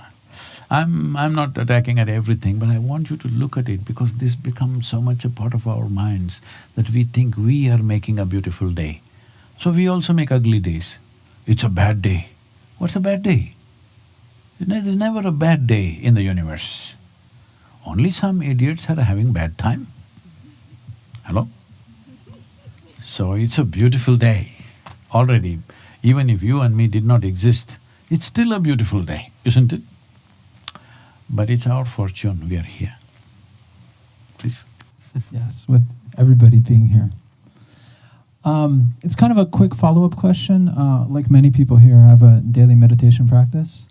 So without going to the week-long visit to see you, which would be beautiful, I'm sure, what can we do throughout the day to maintain that connection?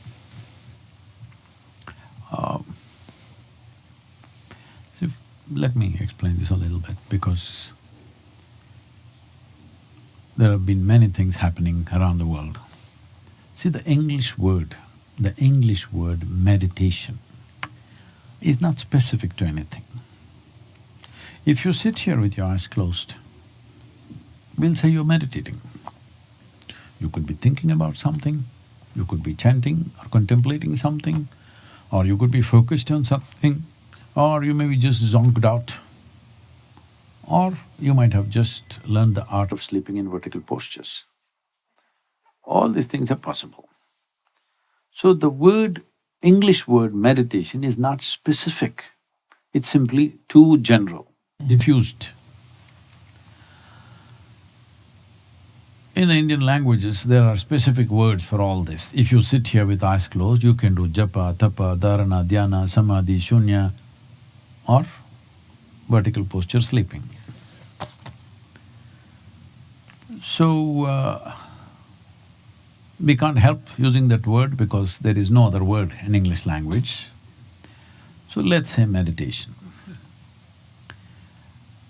Meditation essentially means, generally we assume, among all these things that I said, the in-between thing is called dhyan or dhyana or dhyanam. As you go in North India, if you go, they'll say dhyan. If you go little down, they'll say dhyana. If you go further south where we are, we will say dhyanam. Same thing. The same thing is called Chan, which became Zen. So many things happened culturally. But the important thing is, if you sit here, what is it? What is the human problem? The human problem is a very evolved body and a very evolved mind. If you had the complexity of, let's say, an earthworm or a grasshopper, you would be fine, isn't it?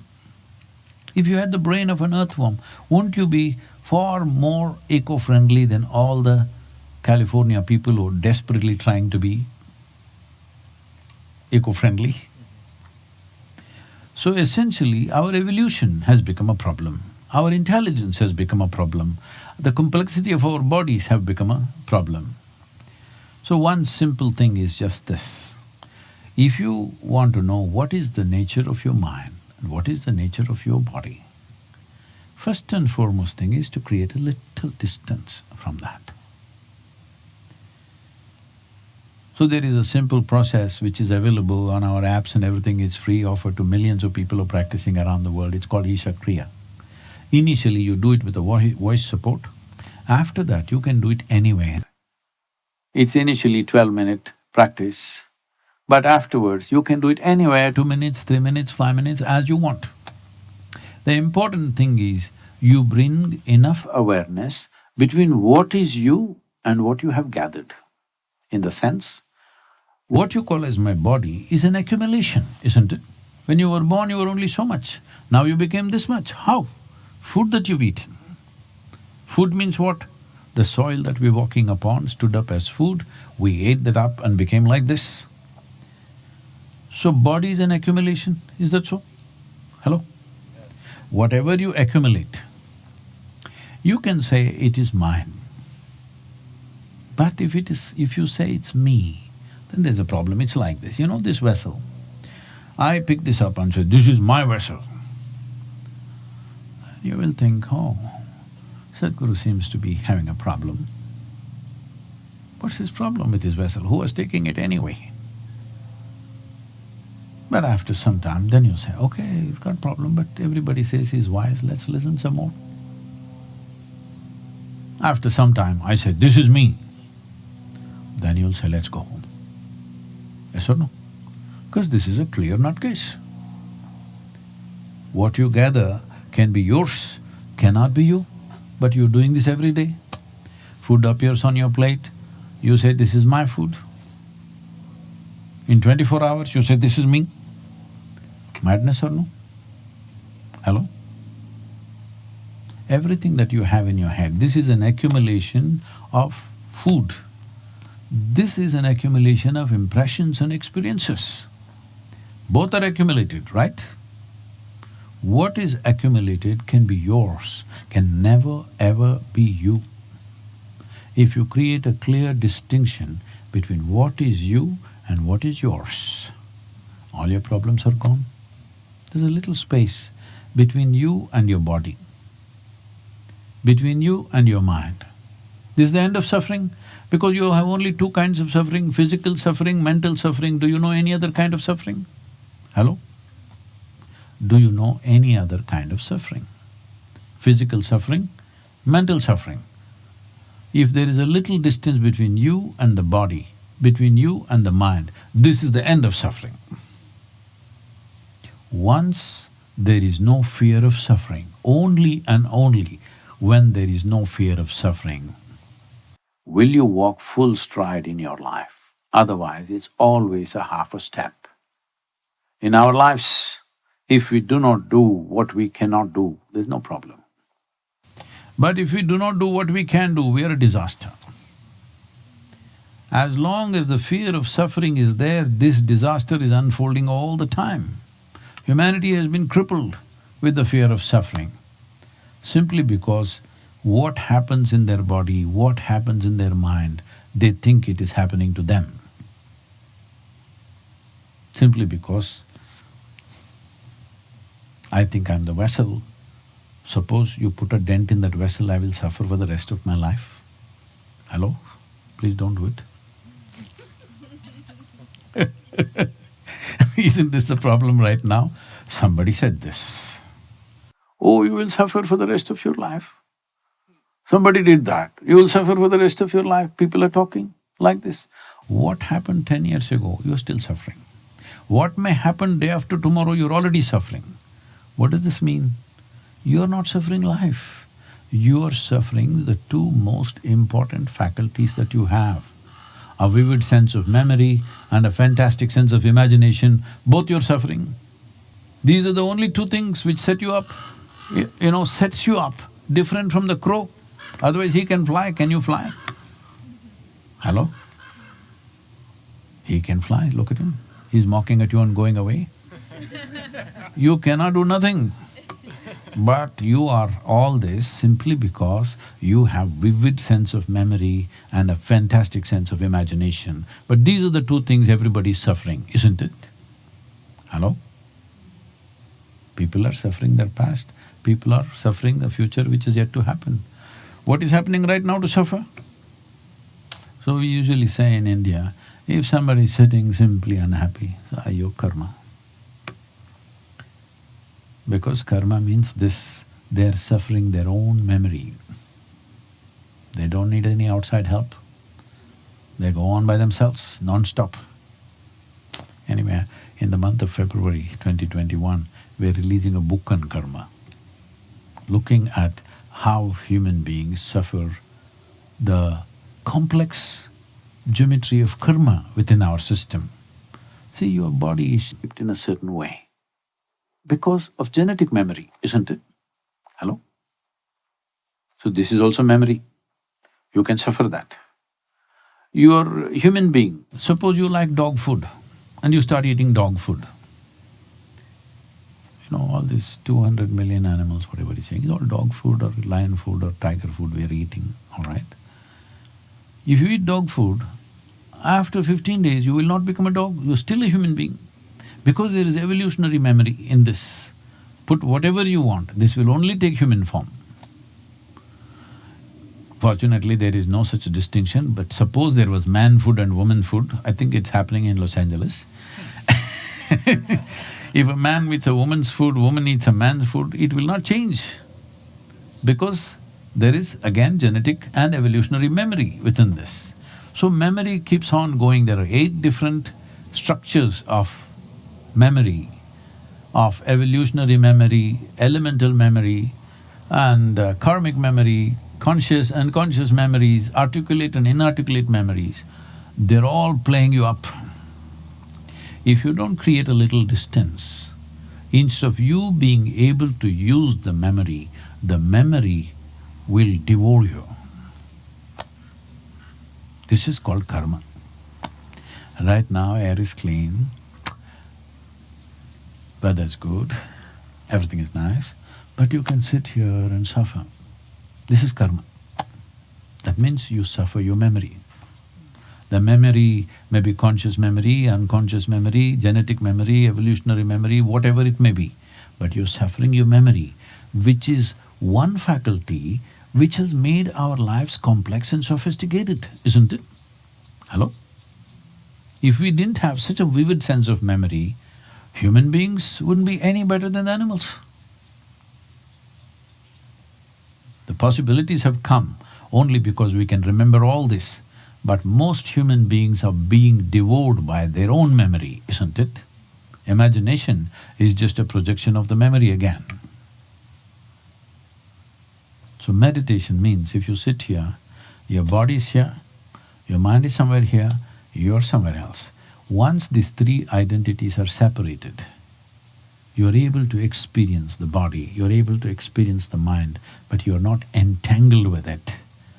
Then this body and this mind are fantastic tools, the most fantastic tools on this planet, yes or no? But that's what we're suffering.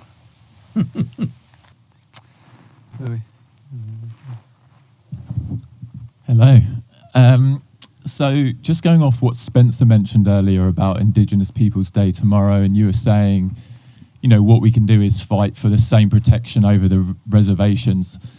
And then it got me thinking, well, to do that, we'd have to think about interacting with politics. And I'm sure you've had a lot of interaction with governments, with all of the NGO stuff you're doing. What I've noticed, especially in this spiritual community, well, firstly, what I noticed as being a white man, this country and most of this world is designed for me to win.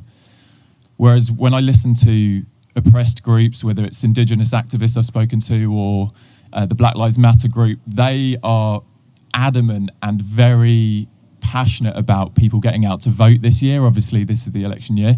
A lot of people I speak to in this community, and actually now I'm thinking about it, specifically white men, don't really even want to vote, and it's like it hasn't seemed to be an important thing. And I'd love to hear your thoughts and wisdom on voting, especially in this upcoming election and the importance of it. What is voting? Franchise. Well, in this country, till 60s, 64, is it? Women did not have voting till 64? Is that 64 or 68? Huh? 1919. Women's suffrage movement, it was before that. Really? Okay. 1919 is it? Okay. So, till 1919 they didn't have a vote. At one point only 11% of the population could actually vote. That's how your electoral college system has come.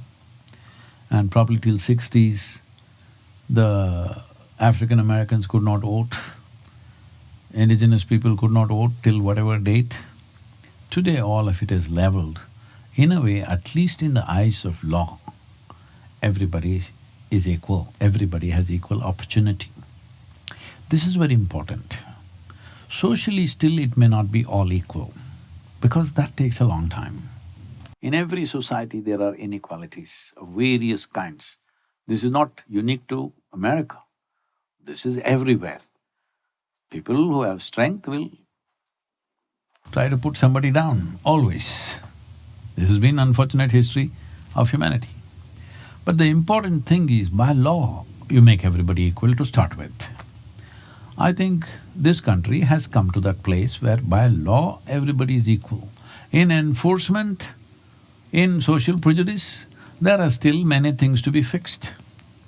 So once by law it is leveled, the most important aspect of a democratic society is that you have a franchise. You may be white, black, yellow or blue, you have only one vote, all right? Hello? You have only one vote. Because of your skin color or the size of your brain or because of your hairstyle, you don't get two, you get only one.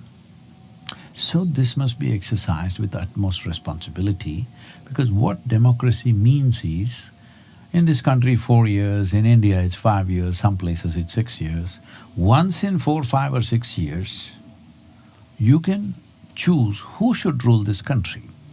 People can choose. This is a never-before thing. In the history of humanity, till about 70, 80 years ago, no such thing existed, all right? Till 100 years ago, no such thing existed. What it means is, change of power can happen without bloodshed. Never ever has it happened. Change of power has never happened without bloodletting on the streets. It is only now this is possible. So when such a privilege is there in our hands, we must definitely get up and exercise that privilege with responsibility. What does it mean to exercise our privilege or right in a responsible manner? I see a very distressing tendency in this country, in India, it is happening almost everywhere in the world now. People have already identified to which party or to which something they belong. This is like tribal identity. So what you want is again a feudalistic way of governance. Already you are fixed. Whether they do good or bad, you will only vote for this person or this party or that party. This must go. Just a few months ago, when I spoke in a very prominent, platform in India, I said, this process of political parties having membership must go. They should not be allowed to make membership. Because I am a member of this party, I'm anyway going to vote for them, no matter what the hell they do. Every time when the opportunity comes, We must look from our own intelligence. We may not be perfect in our assessment, but today there's enough information what they have done in the last 4 years. So you must look from your intelligence, from your choices, and you must choose individually. That's why it's a secret ballot, you know. But already you have declared, I'm this party or that party. What is the point of giving you a secret ballot? The idea of a secret ballot is, nobody should know who you voted for, so that tomorrow they don't become vengeful that you voted for the opposite party. But now everybody is declaring before the election who they're going to vote for. What kind of democracy is that? This is tribal nonsense. This is feudalistic way of living. So democracy means you don't have to say a word, you read up whatever is there, what have they done in the last 4 years, is this a good thing for this country, is this a bad thing from this country, you decide. This is your right, this is your privilege. You don't have to consult anybody, you decide. You may be right, you may be wrong, but that's democracy. Every time you pick a leader every 4 years, would you always pick the best leader? No. But it's your mistake, it's okay. It's all right. That is democratic process, it's not a perfect process, but it is the best thing we have found of all the other systems. Yes? Yes or no? It is the best thing we have found. Otherwise, if you had a monarchy, somebody's son will rule you forever.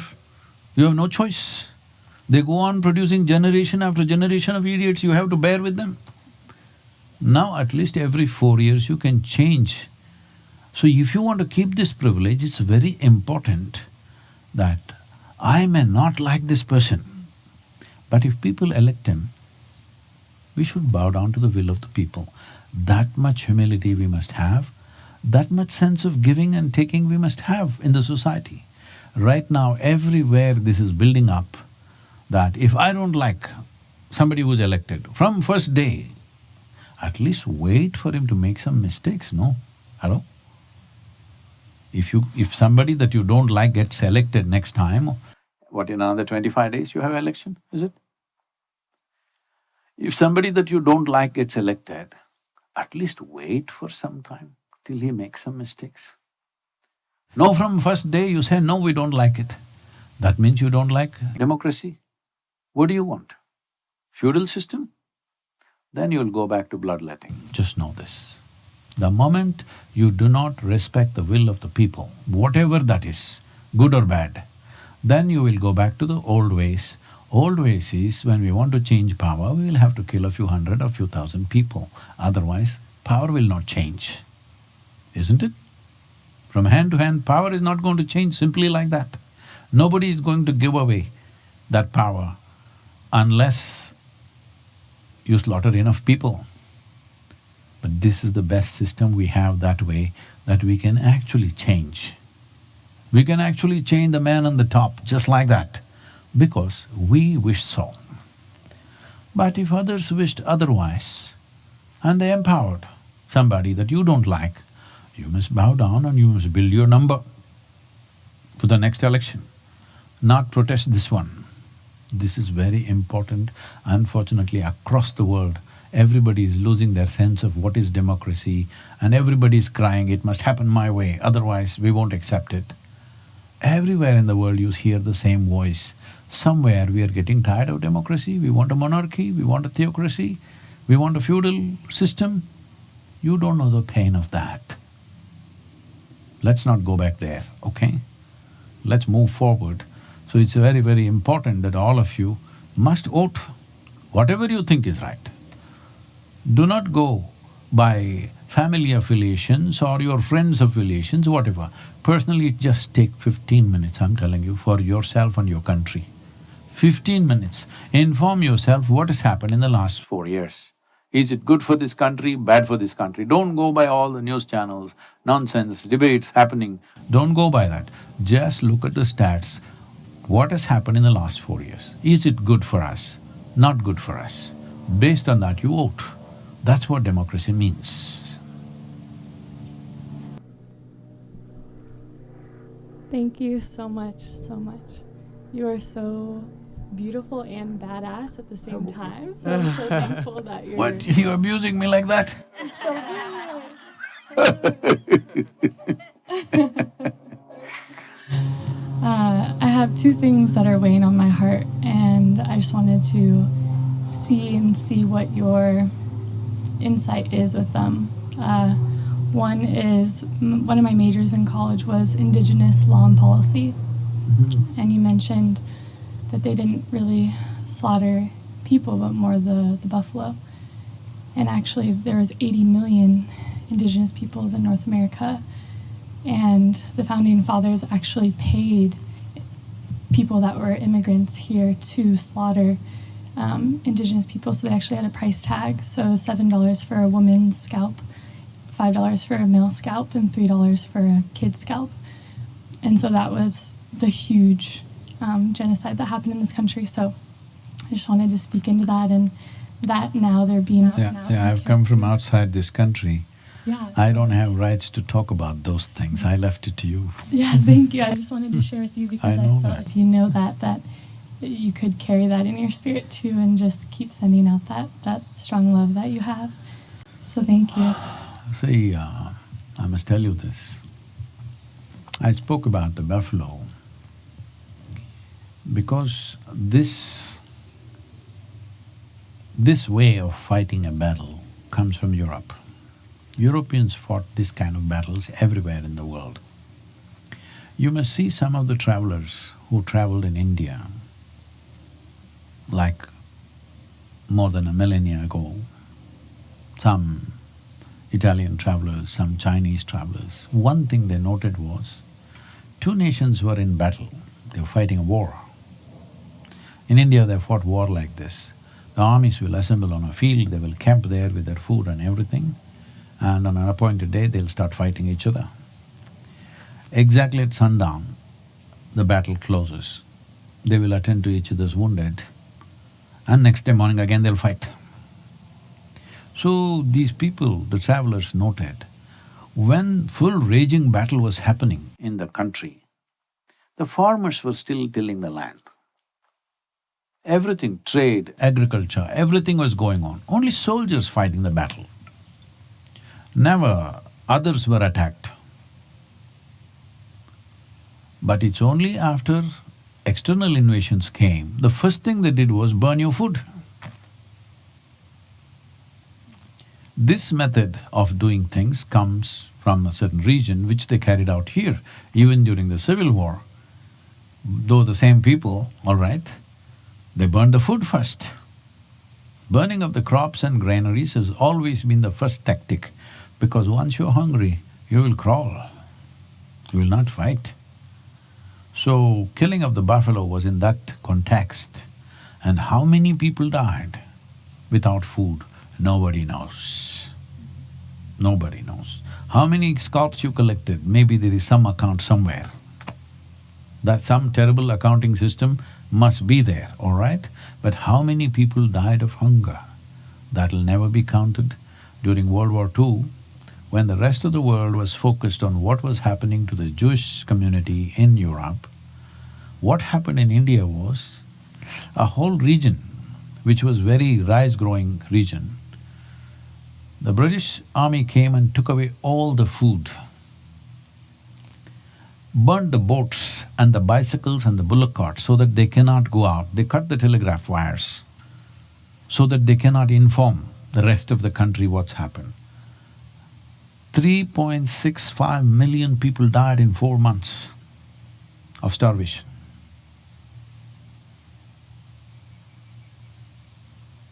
Okay? In 4 years, I think some 6 million Jews were something killed in Europe, but 3.65 million Indian people starved to death in a matter of 4 months.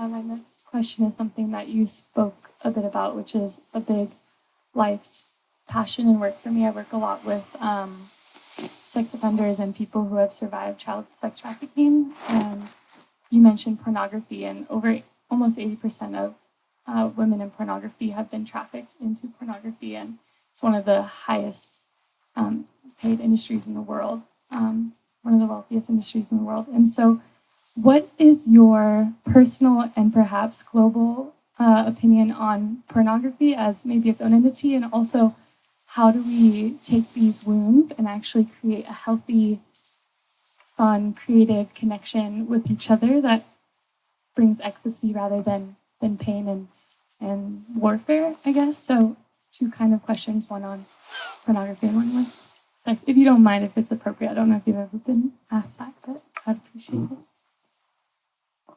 I don't mind anything which is life. See, while we are here today, you and me are sitting here, because somebody had a sexual drive. Hello?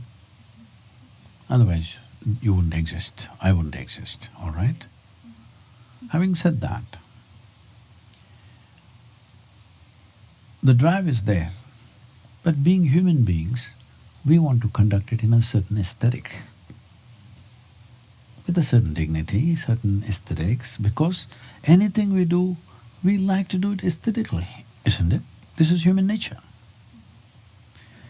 Well, I cannot say this about dogs anymore because I may get arrested in the United States for that, but let's say an animal, wherever he finds food, he'll grab it. We would also do that if we lived in nature and we were struggling for survival. Wherever we found food, we would eat. But once our survival is taken care of, we present it nicely, we serve it nicely, we eat it in a delicate way. Hello? Because our pleasure of eating the food is more in the aesthetics than the food itself actually. That is the way a human being is made, isn't it? Yes or no? So the same thing extends to all the basic necessities that we have for survival. First and foremost thing is the food. Then we need a place to hide.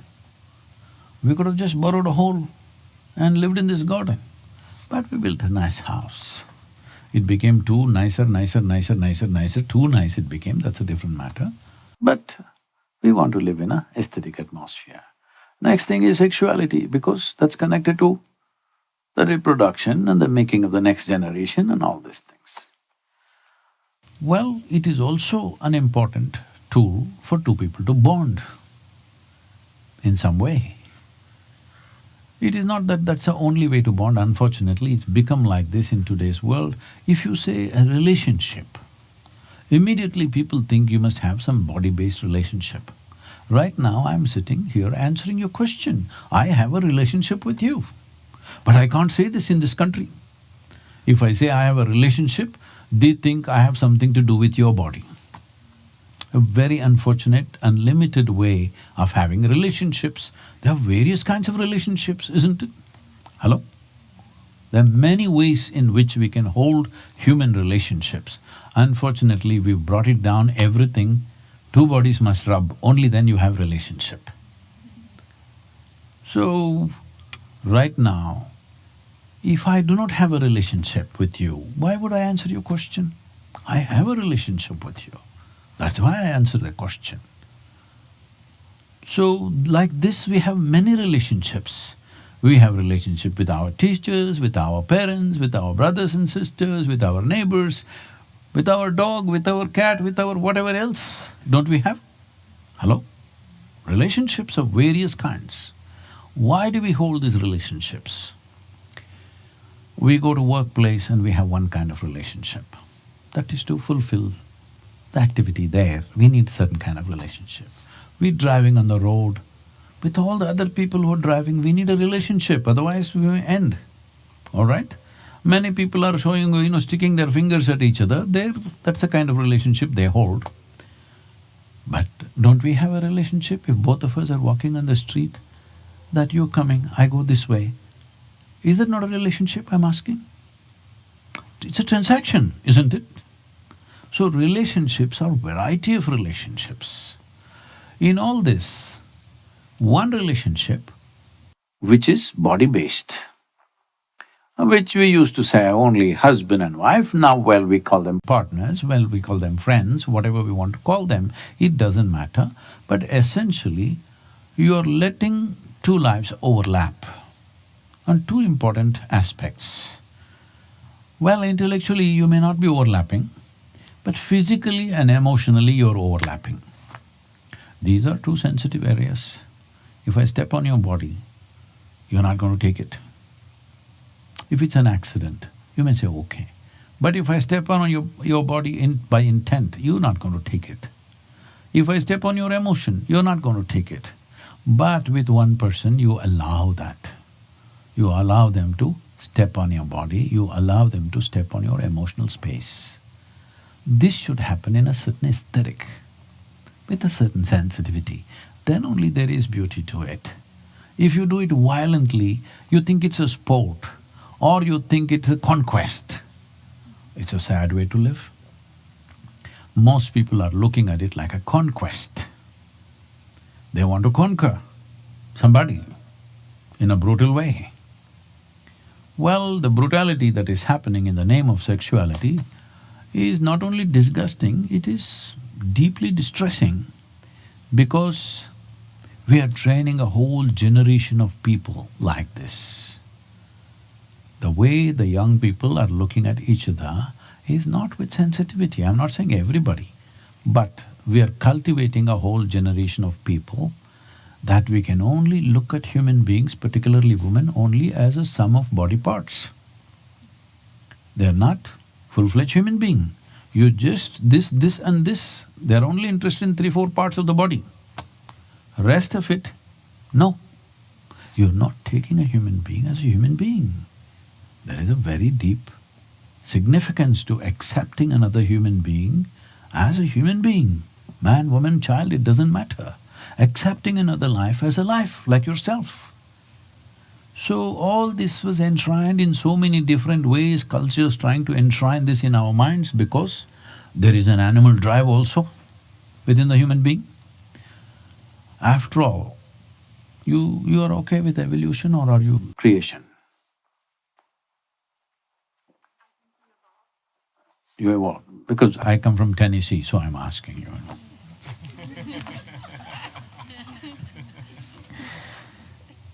So we evolved from being a single-celled animal through many things. Today, modern neurologists are also telling you, you have a fish-sized reptilian brain in your head. So there is this big reptilian brain which is always thinking of survival, aggression, fixing boundaries. But it's the flower of cerebral cortex which has made you a human being. What made you a human being is this flowering which happened, which is always thinking of expansion and inclusion. There is this one which is always thinking of tightening the boundaries and conquest. The only way you can have somebody in your life, if you have set your boundaries tight, is by imposing yourself on their boundary, isn't it? You may call it sex, you may call it rape, you may call it murder, but essentially it is that you're trying to impose upon their boundary, isn't it? Now there is something within a human being, no matter where you are, what you are, whatever you may have in your life, you still want to be something more, isn't it so? Hello? This is a longing to expand. Will you do this longing to expand by conquest or by inclusion? This is the choice you have. If you do it by inclusion, we say this is love, because there is a certain beauty to inclusion. When you include somebody as a part of yourself, as a part of anything, if you just include somebody that you do not know into a meal that you are eating, there is a certain beauty and a certain fantastic nature to it, isn't it? So if you include somebody in your life, there is a certain wonder and beauty in that. If you impose yourself on somebody, there is a certain ugliness to it.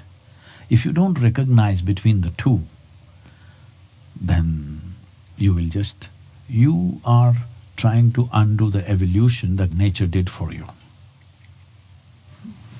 I think that is all we have time for. Thank you so much for the pleasure that this has been. I've thoroughly enjoyed it, and I'm looking forward to seeing ways in which we can support one another on our journeys. I would love to get a group photo before we leave. Is that okay? Mm-hmm. Beautiful. And there's also food over there for those that are staying.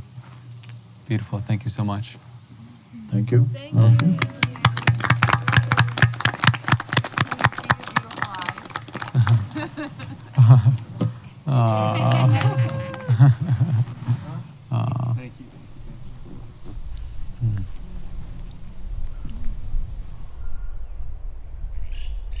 So it's just like one of those wild things in life that opens up like synchronistically, serendipitously. Everything goes right and everyone's suddenly available, and it was really impactful for a lot of people, including myself. It was really, really beautiful as well to see the vulnerable moments with Sadhguru in the audience, and I'm looking forward to seeing other ways in which we can share this message of self-transformation. Thank you to everyone who's watching this. Thank you to the people that are tuning in. Thank you to the people who have that curiosity alive still within them. The world needs it more than ever right now. Blessings. Hi, Sadhguru.